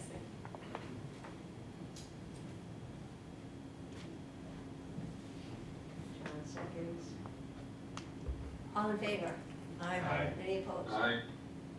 Thanks, Mike. I should have taken a vote on the earlier motion, I'm sorry. Motion by John, seconded by Mary Beth to change the description of Jim Rose's comments. So we had a motion, it was seconded. I'd like to have a vote on that. All in favor of that? Aye. Aye. Any opposed? Okay. Great. So we've discussed Town Meeting Act with input from everybody and a lot of input on Town Manager Act as well. We're now getting to be 7:45, and I don't like to keep us beyond, because it's intense work, I think, and I'm getting old, I get tired after a while. But I was thinking about, so our next meeting, the town clerk will come, and I think you'll find it very interesting to just see how precincts are drawn, what that whole process is. I think we'll learn a lot about it. And we can ask her things like, why are we 8? Why do we have 8 precincts? I thought it was in the statute, but I don't see it, unless I've missed it. But in the Town Meeting Act, it says it would be divided into precincts, but I don't think it says the number. So that'd be kind of one question to ask her. Why is it 8? And secondly, what would be involved to change the numbers if we wanted to make it bigger or smaller? I think there's maybe a little bit more involved in it than we might have first thought, based on my discussions with her. So I think it'd be helpful for us to have her come at our next meeting. Of course, that assumes that we're gonna move forward with representative town meeting. So it's kind of dealing with an issue without dealing with the underlying broader scope. So, how do you feel about that? Do you think we should continue moving forward with looking at that town meeting act as it is now, talking about tweaking it? What do you think, John? Yeah, I think it's worthwhile, just so we get our better hands around what we're looking at today. And just understanding why we have what we have. I think that's worth doing, even if we veer off in a different direction after we learn that. I would agree. I think like what we heard from several people tonight is what we have works and it's worked well for a long time. But I think what I'm just still trying to understand a little more is how we arrived there and sort of why it was thought this is the best system. Like I understand people think why it's worked, but I just want to agree with John that I want a little more of the background about how we arrived at the system and sort of how. And all we can do is ask. I don't know if that's within what she knows, but one thing in my discussions with her, she was kind of showing me how some of the precinct lines changed a little bit based on this most recent census. And of course, the census happens every 10 years. It takes a while for the results to come out, and then a while for that to filter down into actual precinct lines and how many people in each precinct, et cetera. But one of the goals is to follow natural demarcation lines among and between precincts, like major streets or historical markers. So to bump out one precinct to include another 20 or 50 residents is done carefully and with a lot of thought, because people are used to being in their precinct number. So there's kind of a historic break to making huge changes. That's not to say that's what it should be or not, but that's part, I think that was what I gleaned in talking with her.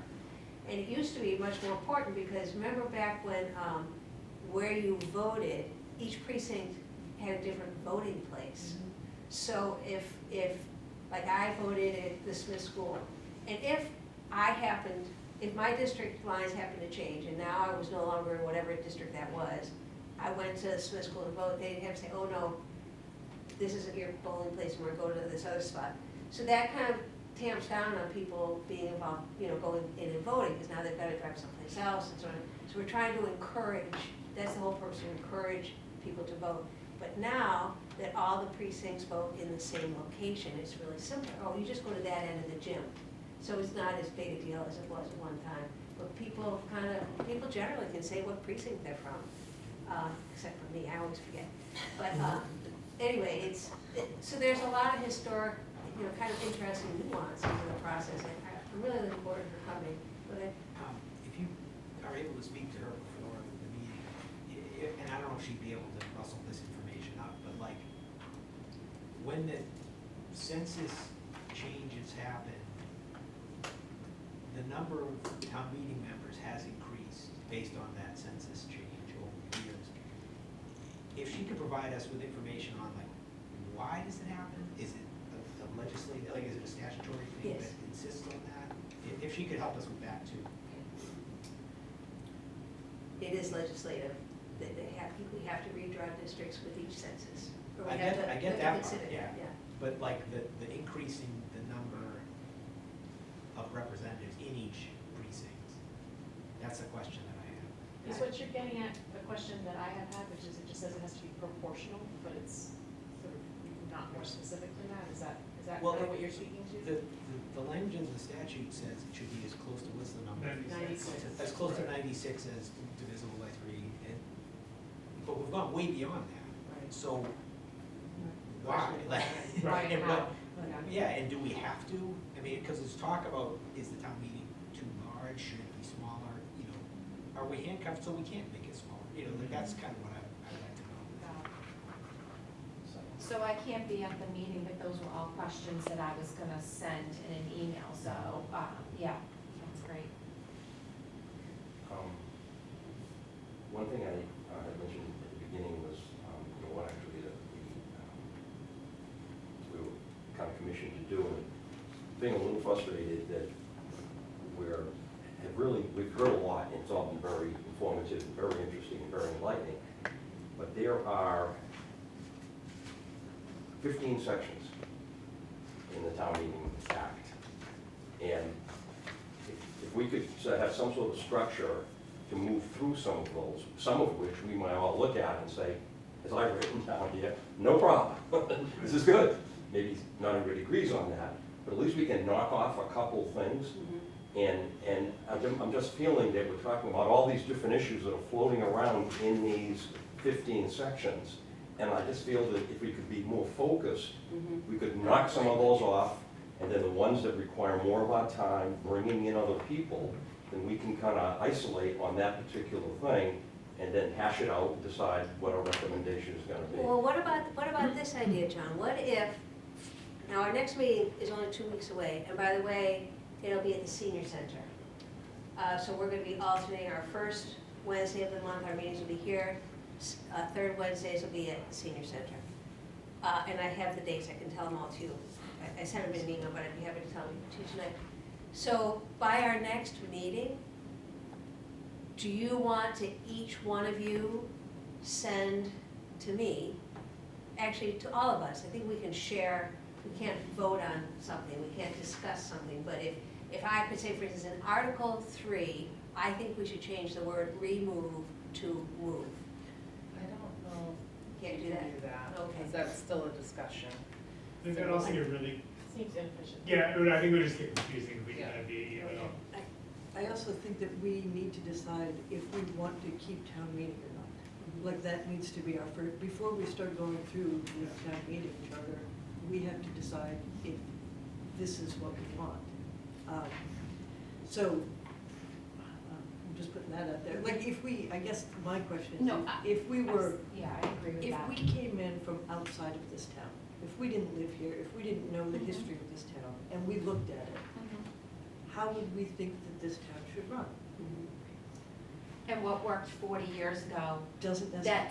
that very embedded town people who have roles In that in, system. in the system. So I'm not 100% sure that that's objective. So as Yes. someone coming in that has nothing to do with the town, Right. looking at it now in almost 2025, is it really functioning? And I've been perfectly clear, as a town meeting member, I don't like the way the town meeting is run.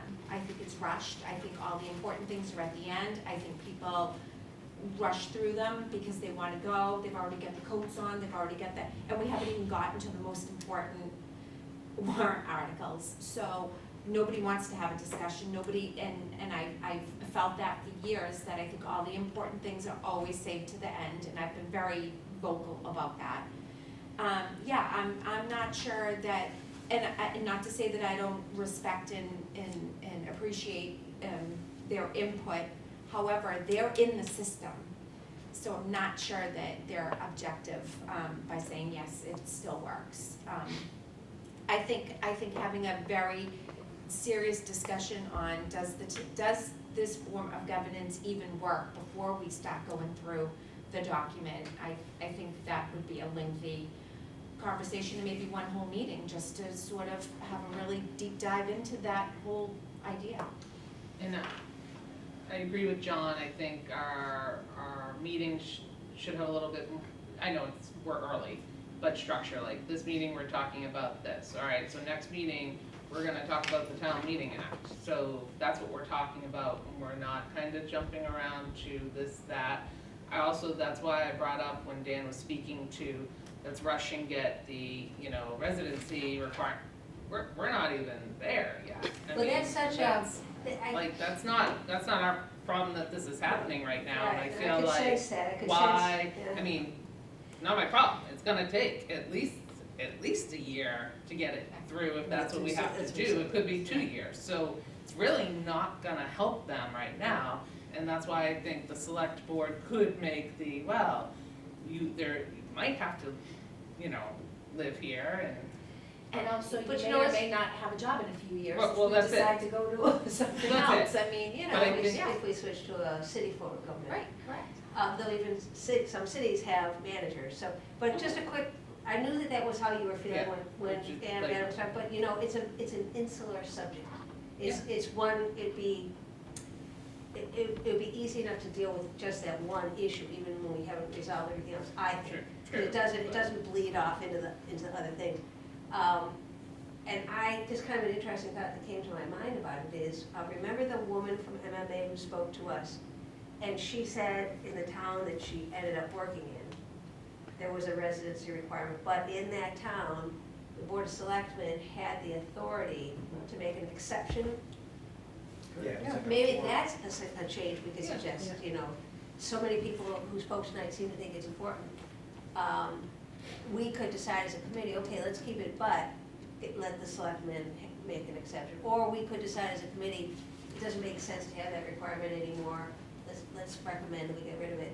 But I think we could go, it's like excising a tumor that's all Right, enclosed. and if we wanna do that, like, our next meeting, say that's the topic after, the town clerk presents, and then that's brought up, and then, cause it's gonna at least be a meeting or two, I would think, if you're gonna talk about it, then you kind of write, someone's gonna write up what it's gonna say, and then I would assume we're voting on I sending think this that- forward to a special town meeting, and then The urgency of it will be known soon.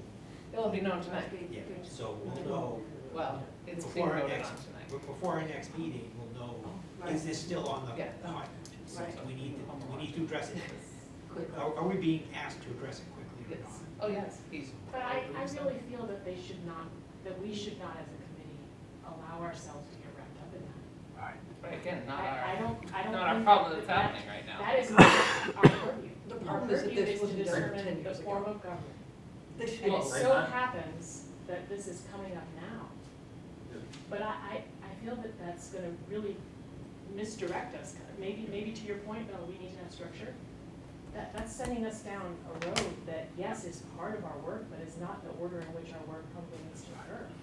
I'm concerned it's a distraction from our actual work that is going to then perhaps be something we have to undo. Look, On section 12, and if I read it correctly, Of of the which? Town Meeting Act, and I may have, it says a change of government only allowed the vote of the town at large. In other words, a ballot. I don't think we have any intention of putting anything out there that would happen before the town meeting. where are you reading Yeah, from? Section 12 Of what? Town on the manager. town meeting, Town meeting I don't act. think it says that. no, Would it be town manager? It must be a different section. We would review the town meeting vote, and then the town meeting vote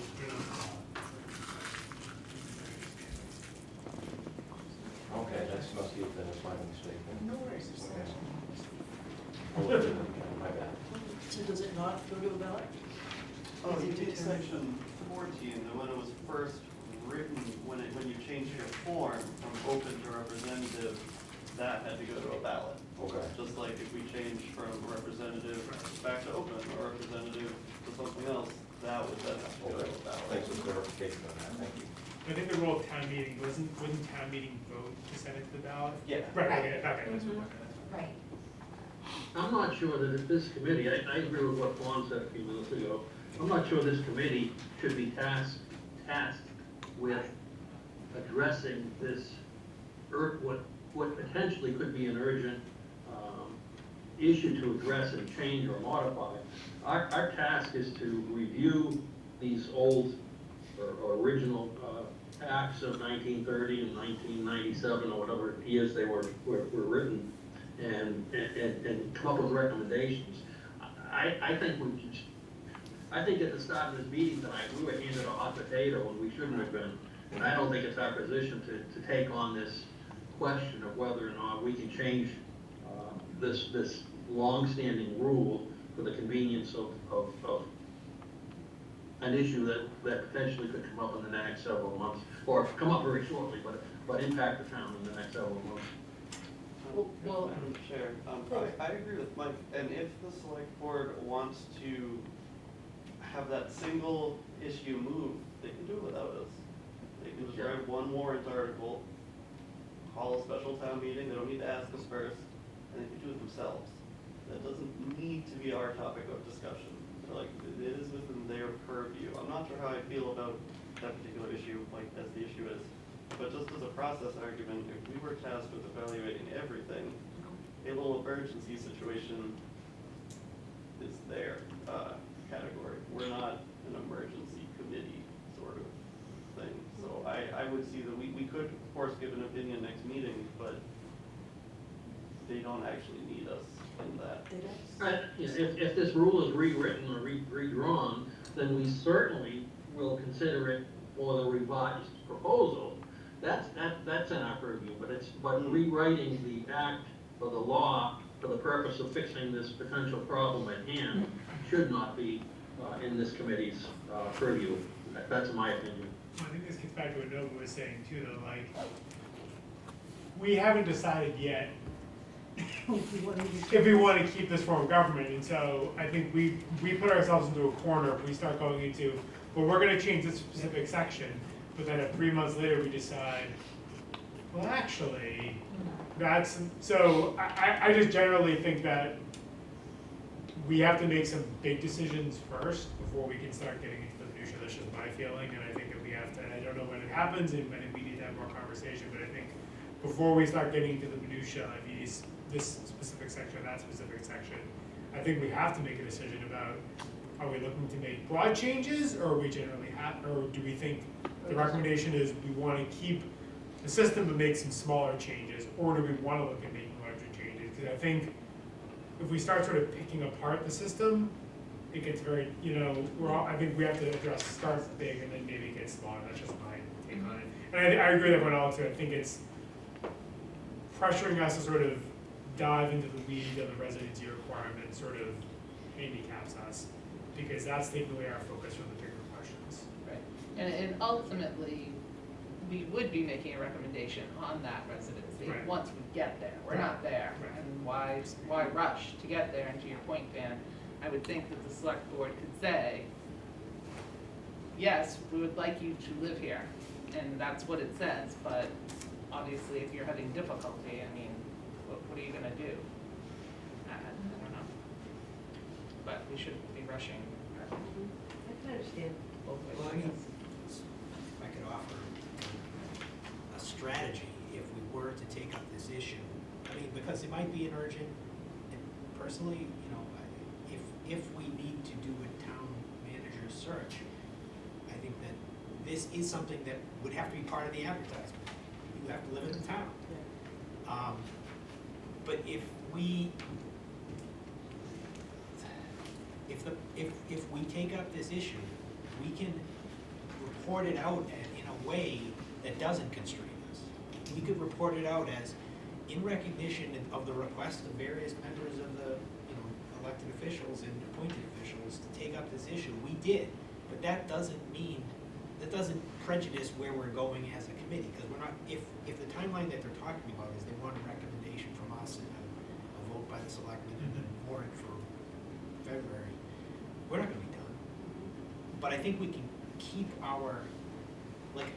if we go down that path, we don't have to let it prejudice us, and we can report it out in such a way that it doesn't. It's not binding to our overall. Right. We're just acting because of this urgent situation and request to act on it. I'm curious, is that true that the select board does not can change the town manager, or, because that's the town manager act, that's not right? Yeah, my understanding is they call a special town meeting approves the home rule petition. Having us is an important step to look at the whole thing, but it doesn't say in there you need to set up a special committee. They just did it because that's the best Ideally, it would be practice. best if they handled it themselves, in my opinion, and leave us to our Well- work that we have to do. It could be viewed as them overreaching us, like taking this issue away from us. Like the the town meeting gave this mandate to us to look at these things, and then for the selectmen to then grab it up and say, but never mind about this piece, we're taking care of that. I mean, that might be part of why we've been asked to do this. It could be a bad blow. Yeah.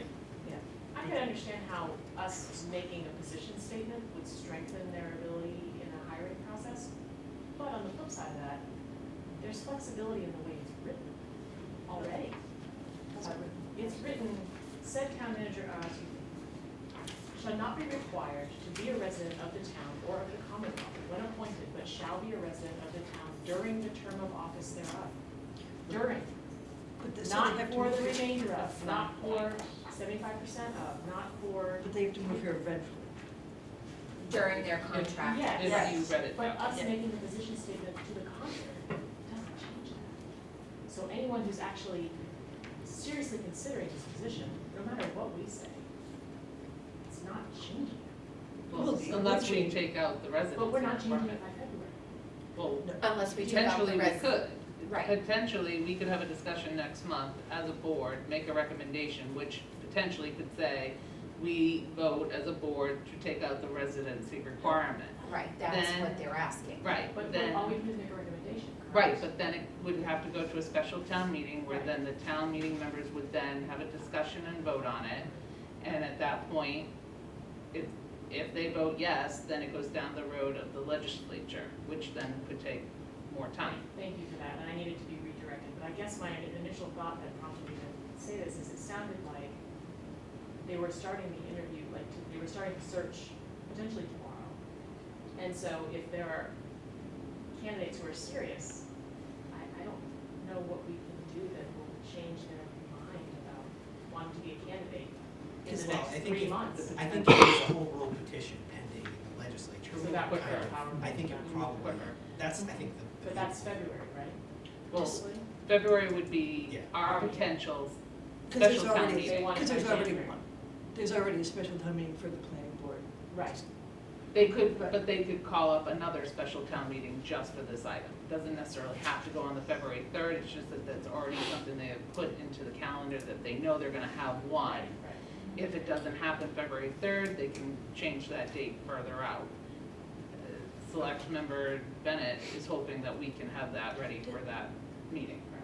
Curious, does anyone here have a problem with this going to town meeting to say that the residency requirement, like, do we have a discussion here, or are we all comfortable with town meeting deciding whether or not the town manager should be a resident?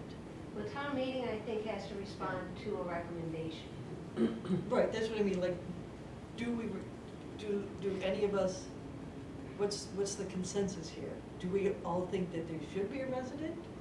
Do we think they shouldn't be a resident? Like, what would be a resident? So you want to sort of take a straw poll? Yeah, I mean, I'm curious, like. I could make a citizen's petition. Well, there's been a lot of discussion tonight, we could do a straw For poll the now if you meeting wanted. in February. I don't have a problem with them not being a resident. It sounds like it's past time. I don't think it's in our realm What do you mean? right now, to be put into a timeline. We as a committee need to tell them what we think But you about this could go for a particular issue. special I think town for them to meeting. sort out, our task is to look at these two documents, review them, update them, as it says in the warrant document. Review and update. But It then, says review and update and recommend revisions. That's what we're called to do. We're not called to change government. We're not called to take care of this particular emergency which may arise. I think that's in another realm, and I think the more we get into that, the more it becomes murky, like the more it takes us away from what we're called to do through the warrant document. Right, and make recommendations, that article is part of a recommendation. Exactly, it may But be. rushing us to make that recommendation is not necessarily something that That's correct. necessarily I feel comfortable with, however, because they want it now, because we were just handed Sit this back in the assignment. corner. But I also understand, yes, potentially there could be more opportunity to have a better pool, but do I think it should be anyone? Not necessarily, I think, some restrictions, but I just don't feel that we should be forced to, get this done right now, I feel it pulls us away from the larger workers' we do it. And John, I disagree, I know you raised that point earlier, that it's not our job to look at should there be a different form of governance. I think that's built into the questions that we have. So therefore, But if you know, if it you is, would and that's clarify. what the bottom, that's what that And last. clarify, and I'm not, I must be misinterpreting it, but in section 13, Of which? all right, of the Town Meeting Act, section 13, it goes on, I won't read the first half, it doesn't apply to my point. I'm on my point, but my possible confusion. It says, this act shall not abridge the rights of the inhabitants of the whole meetings as right is secured to them by the constitutional clause. Nor shall this act confer upon any representative town meeting in Danvers the power to finally commit the town to say any measure affecting its municipal existence or changing its government without the action thereupon by the voters of the town at large using the ballot and checklist. Okay, Right, so. What is that? So that's saying that we can't just say, our committee can't just say, we're going to a different government. Correct. It means that we can make the recommendation and it goes to the town meeting, and then it goes to. Fair. Yes, Fair, right, fair clarification. right, right. So we can't make the decision ourselves, but we make the recommendation that we feel it's in the best interest, and then it gets voted on by the larger. Right. Okay, that's good. Thank you. But those provisions were when this act was set up. Correct. So like if the home rule petition was, let's change the form of government, presumably they would have something like that necessarily. Yeah, I know that when other towns have changed to cities, they require a vote. Yeah, Like, but it wouldn't, framing. it wouldn't have to be, like they're rewriting the legislation, Yeah, I see what you're saying. you know? We could say that They you did could that change for the this, government without the and they vote. did it in other situations, I can't imagine. We Yeah. could say that, I guess- right? We could say that. But and town that. meeting would have to okay that, because that would still just be a recommendation. Correct. Right, so Exactly. town You can't say, meeting- we think you should choose this type of government. We could say, we think you should not have a citywide vote, a townwide vote to change the government. Right, we could do We could do that. that. And town meeting could say, yeah, you're right, we should decide what you're right. That is, I mean, that's possible. I'm not saying we should do that, but, Yeah, yeah, of course, yeah, that's it. And I guess if I may just finish, that's the point when I initially started, that, you know, there are certain things within each of these sections that I think we can, if we can at some point move through them, that we can really knock off a couple things that we can come to an agreement on, and we can say, you know, I mean, this one quick one that I picked up here, that in one of the, I don't want to keep people here too long, but where they actually say that the names of the residents of people in the district have to be posted. That might have been a good idea in 1930, but I'm not sure if that's a good idea in Right. 2024. Right. You know what I mean? Isn't that- So right away, that we could literally accomplish one section by saying, we recommend that this be deleted, or however we want to phrase it. So now we move on to another section, and that other sections may include some of the things we heard tonight, which is great.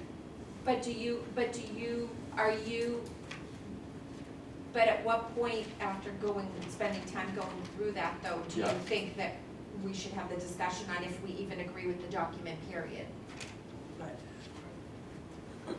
Just read the entire document? Because it's based Right, on a as a strong form town of manager. government. No, As a this, form of this government. act is based on representative town meeting. The Right. strong Sorry. town manager Right. forum Excuse is the other act. Right. So, yeah, the question is, do we Versus even open or- Do we with even this? agree with that Keeping- form of government for us anymore, is I guess what we're talking about to begin with. So you're thinking one of our options is to recommend that we change government completely? Yeah, have that conversation. I think we have to decide, do we want, like, the first decision tree is, do we want to keep strong town manager representative town meeting? If we say, yes, let's keep that, then Then we move then we to dig in. going Right. through, right. So that's like the Okay. first thing I'm on the good. decision That tree. makes sense. Yeah. That- Okay, so when you were saying, Natalie, about finding out people who aren't ensconced in the operations, see what they think, it makes me think, and I can't remember the name of this type of report, but businesses sometime will bring in an outside advisor to look at their systems and how they do things and see if they're right or not. What would we call it? It's like a consultant. It's Yeah. a form of a consultant. government assessment, yeah, I don't know what that, I don't know if that's a. There's a name for it, Is it the like word systems? maybe Like a analysis, business something. assistant? But I wonder if there is such a thing that's already been done, Didn't- if, Well, again, I think consulting somebody like an Amesbury or a Gloucester that has done it and see how they, Why? what was the process? How did they come to make that decision based on what kind of information? Who helped them get to that point? And how did they feel comfortable making that Broaching the decision? subject, yeah, Right. yeah, bringing it to town meeting. Yeah. Right, I would say one of the other things that we discussed last meeting too was just in terms of getting a diversity of opinions. I think there's value in hearing people in the system because they are the experts and they know how the system runs. But I also agree with Natalie that we need to sort of take that with a grain of salt. I know one of the things we discussed last time as well was some sort of survey, sort of directly hearing from the residents of the town. Because I think there's the outside perspective. I think we also, one of the things we talked about last week was, do our residents feel like this form of government is working for them? Do they find inefficiencies? Do they think that things could be done better? Or are they generally happy? So I think that's also just, again, thinking of that diversity of opinions, that we're not just hearing from people in the system, but the people affected by the system. exactly. So they just did a strategic plan, long-range plan for the town. Yep. Those were outside consultants. There were focus groups, community members had input, surveys and all. Can I we mean, get all that I information? am sure I that's think a public I think I got a document. copy of that, and I can share with all you, because I kind There was a of flipped through it kind of Yeah. quickly. It really dealt much more with, housing issues, Services, I and think. stuff like that, not so much with form of government. No, but it talks about what citizens are concerned about Right. for our community, Right. where they see our community. I think I have it, as a PDF. However, Yeah. I will add in that it was presented to the select board last month, I think. And there was not a consensus to adopt the strategic plan that was, all the information that was gathered by this outside council was brought. And there was a small contingency of select board members there, and it did not get adopted as something we should move forward with. I think I think it's, Is it on tomorrow's agenda? is it tomorrow? I believe so. Okay. I think the discovery from that can still be useful though. I Right. think Yes. like looking at what the focus, because I remember we were in some of the focus groups, and I think that can still be useful to look at to sort of see. But I think, again, like, I think it was, I forget, I don't know if it was Julie or, who was the other gentleman, like, from the last meeting, that said sort of like, the fundamental thing he's always looking at is how is our system of government serving the people of the community here? Are they finding that they can get the help they need, the services they need? I think some of the strategic plan survey probably gets to that of, do people feel like the community is working for them? So- I mean, again, to Sally's point, perhaps going to a city, and I'm not saying we should, I'm just saying we need to, in thinking about our downtown and revitalizing it, how is that because I've asked the question and I've gotten not really any answers. How is our downtown getting revitalized? What is the plan? There is no plan right now. So under a city form of government, there is money to help bring in somebody to maybe start, making a plan on these empty storefronts and attracting businesses and things like that. I know I had a friend who opened up a business here and had a very difficult time. So are we being perceived as not business friendly? Because that does get around. So there are things to think about. I think it's gonna be a discussion that we really need to seriously have and delve into deeper. I think within the planning department, there is somebody who's, I forget the title, who's. The city planner, which I was told that is not their job to do that. So I said, what does a city planner do then? Like, Maybe for the next meeting, I know we had the speakers, and I know the website's informative, but the differences between a town and a city, like pros and cons, to see it. I don't know if that's a document that's available or one that can be gathered, but just to see, you know, if you went the city route, what are the pros to that? Is it more, you know, state funding, you know, federal funding, what does that help? Right. But what is the disadvantage? Right. The disadvantage is less control. Right, less control, things like that. But I do feel like maybe in the October meeting, I would love to have, you know, people from Amesbury, Gloucester, who have done this, come speak, or send us a document that we could go over to say, what did you do? How did you get to this point? Who did you use for consultants? What information were you looking for specifically to make your decision on? And which communities did you mention? Amesbury and Gloucester did it, and they did it very successfully. I think maybe we're looking at too big of a potential jump here. I've been a If city we for look a back, long time, but We have a still. speaker. Well, I'm sorry, Meg. Yeah, sorry. Go ahead, Mike. I'm sorry. I think maybe we're looking at too big of a jump here. I think the changes that Mike from Bridgewater that discussed at our last meeting, where they went from a representative town meeting to a town council structure, and he mentioned that it greatly improved the services and the communication with town businesses, for example, because the town council was meeting twice a month rather than once a year. And so I don't know that we have to say, let's throw away the town representative form of government and consider going to a city form.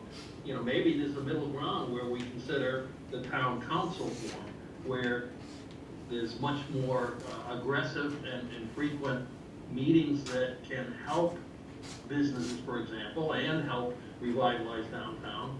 And you know, maybe that's something to consider. So pros and cons on, I think maybe pros and cons on a few of the different forms of government would be helpful before we start really Or at least deciding what kind we want before we go over a document. Who are you I don't think- envisioning I don't to think get it's- these pros and cons from the municipal folks? So,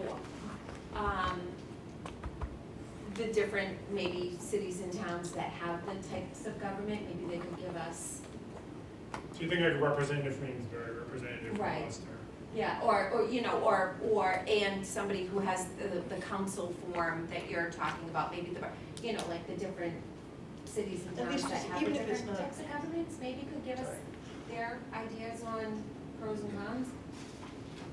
I mean, I'm just, like, we just cold call someone from Avery, I'm not sure we're gonna get No. much. No, I mean like the board up there, like whoever, so they do have a mayor now. They did go to a mayor in Yeah. Amesbury. Yeah, I mean, we have this resource of the municipal association. Yeah, right, They right. have Or these whomever- folks. Yeah, whoever That has might it. be a more Yeah. fruitful source of Yeah. information. And Well, also, maybe Maybe ask them to come back. Or, Maybe we just need to look on the website and see if there's some kind of documentation that Right, says or it. could they point us in the direction of where the documents would be? at least the form, like, at least how the forms or the structure is broken down, like, a city has a mayor and a city council, and sometimes they have a town manager, and then a town has a select board, sometimes, like, at least, not even if it's pros. Like a flow chart type? Yeah. What's the executive and I could what's try the to put legislative? together, that's gonna be based on the MMA's website, that's Mhm. Government 101. I could try to come up with something. Like a flow chart sort of for each. Were we having a liaison from the town to help our committee? Jen said at the beginning when they were looking at someone. Jen is, support, you know, his, support of some of the things that we need to do.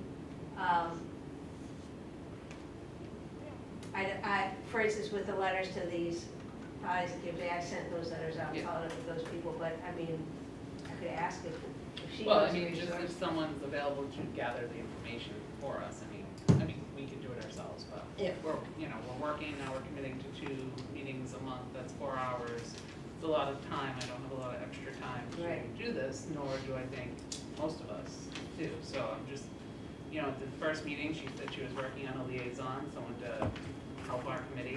And I know other committees have these, so are we getting one or not? I mean, if or not, we'll move forward, but like, just ask, I guess, go back and ask her again. Yeah. Was there someone available? Now, I don't wanna forget, or Mike, did we interrupt something you were saying, by the way? Was there something more?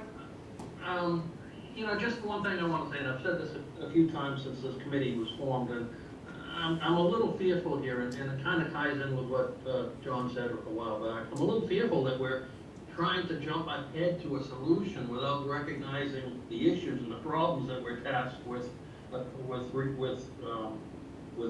revising.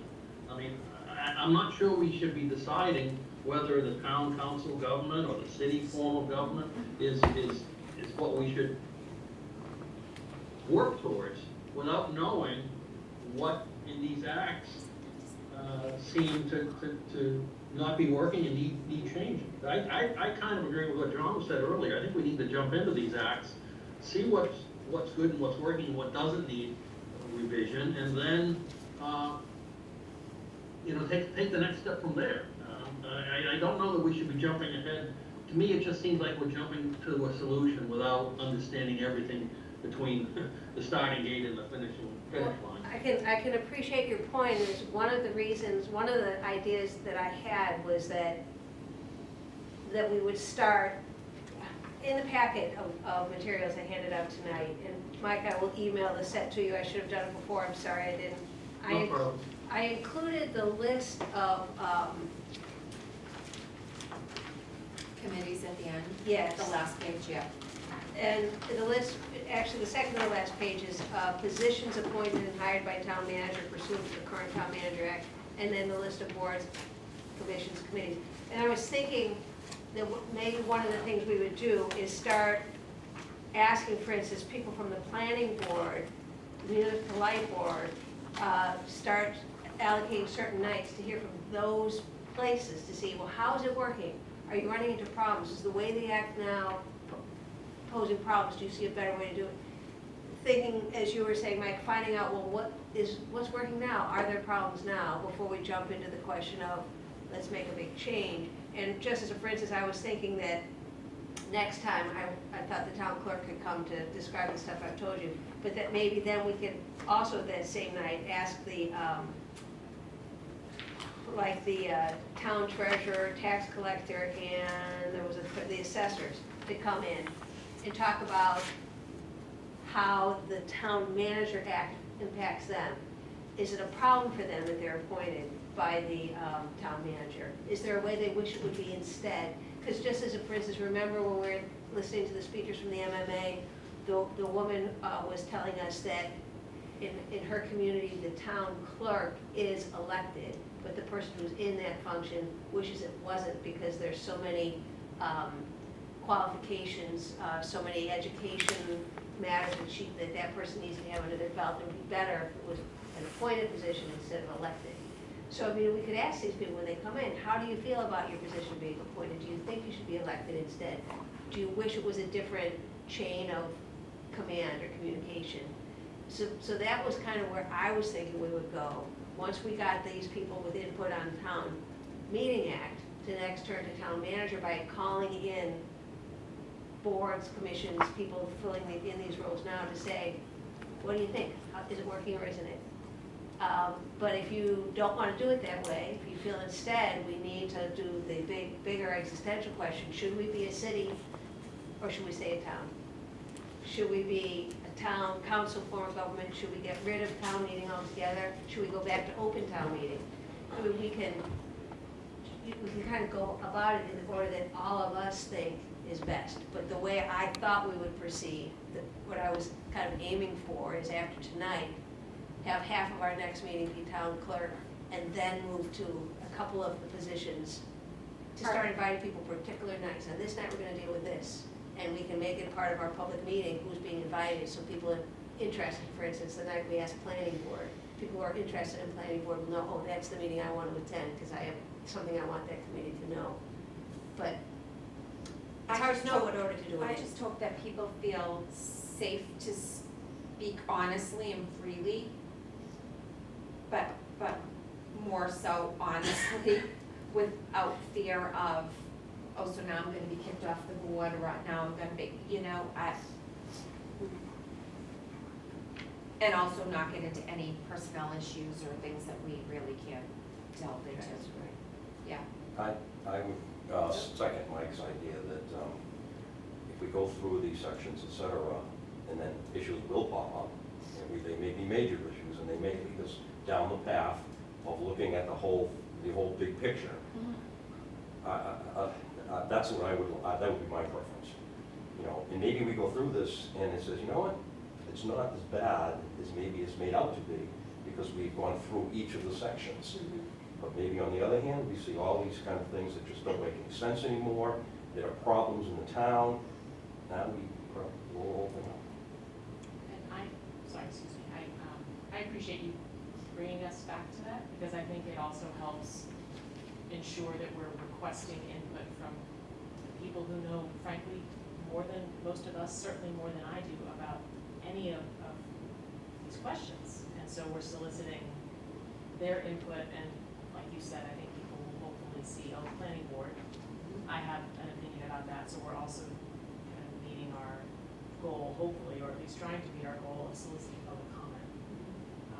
And it may direct us toward a decision of that larger picture. But I don't know how we make that decision about the form of town government until we do that. I'm feeling that way now that you said that. My original thought was, let's start by finding out how our town operates now. And I think we kind of need that information before we can decide, okay, now we need to make a change. But also knowing the various forms of governance out there. For instance, if we switch to a city council, well, what does that do? Does that mean the planning board no longer exists? Does that mean the municipal light board goes away? I mean, what happens then?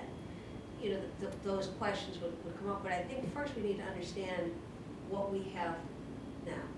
That's where I began, but I am certainly open to suggestions that, no, let's not go that way, let's do this instead. I don't want people to lock in just because that's how I began thinking of the structure, at least in our initial meetings. So what you were going to say, Dan? I kind of agree with your perspective, Madam Chair, and what John was saying about you need to know if or where there's a problem before you come up with a solution.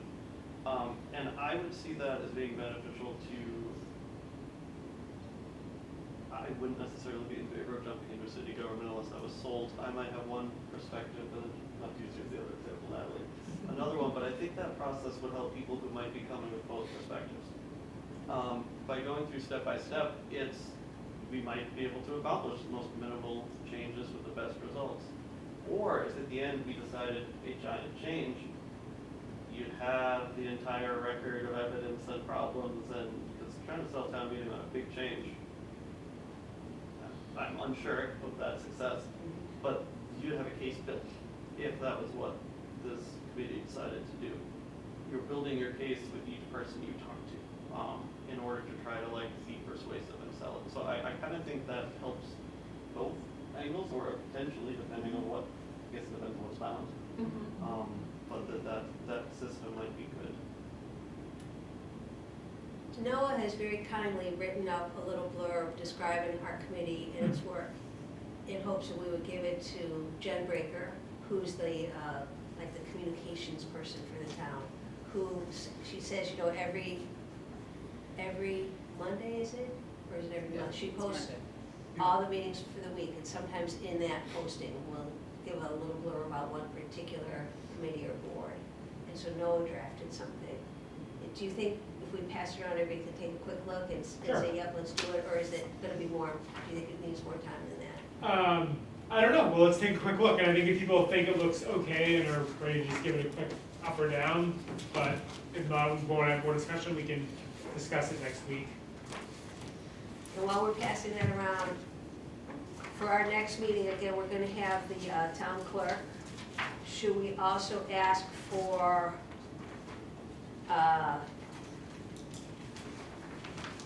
is there another board in this list of town meeting positions appointed, hired by town manager, pursuant to the current town manager act?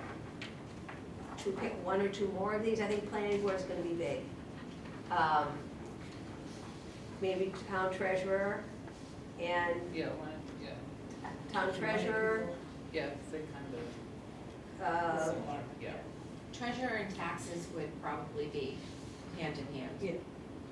Town clerk, town treasurer, collector, and what was the other, assessors? Should we ask for all, for those four Yeah, they all work entities? hand in hand, so you might as well.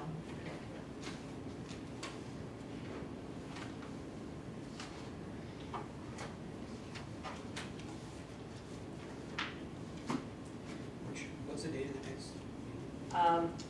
2 weeks. 2 weeks. The 18th. Yeah. It is Wednesday, September 18 at the senior center. And I know that Mary Beth and Noah cannot be there. I can't be there either.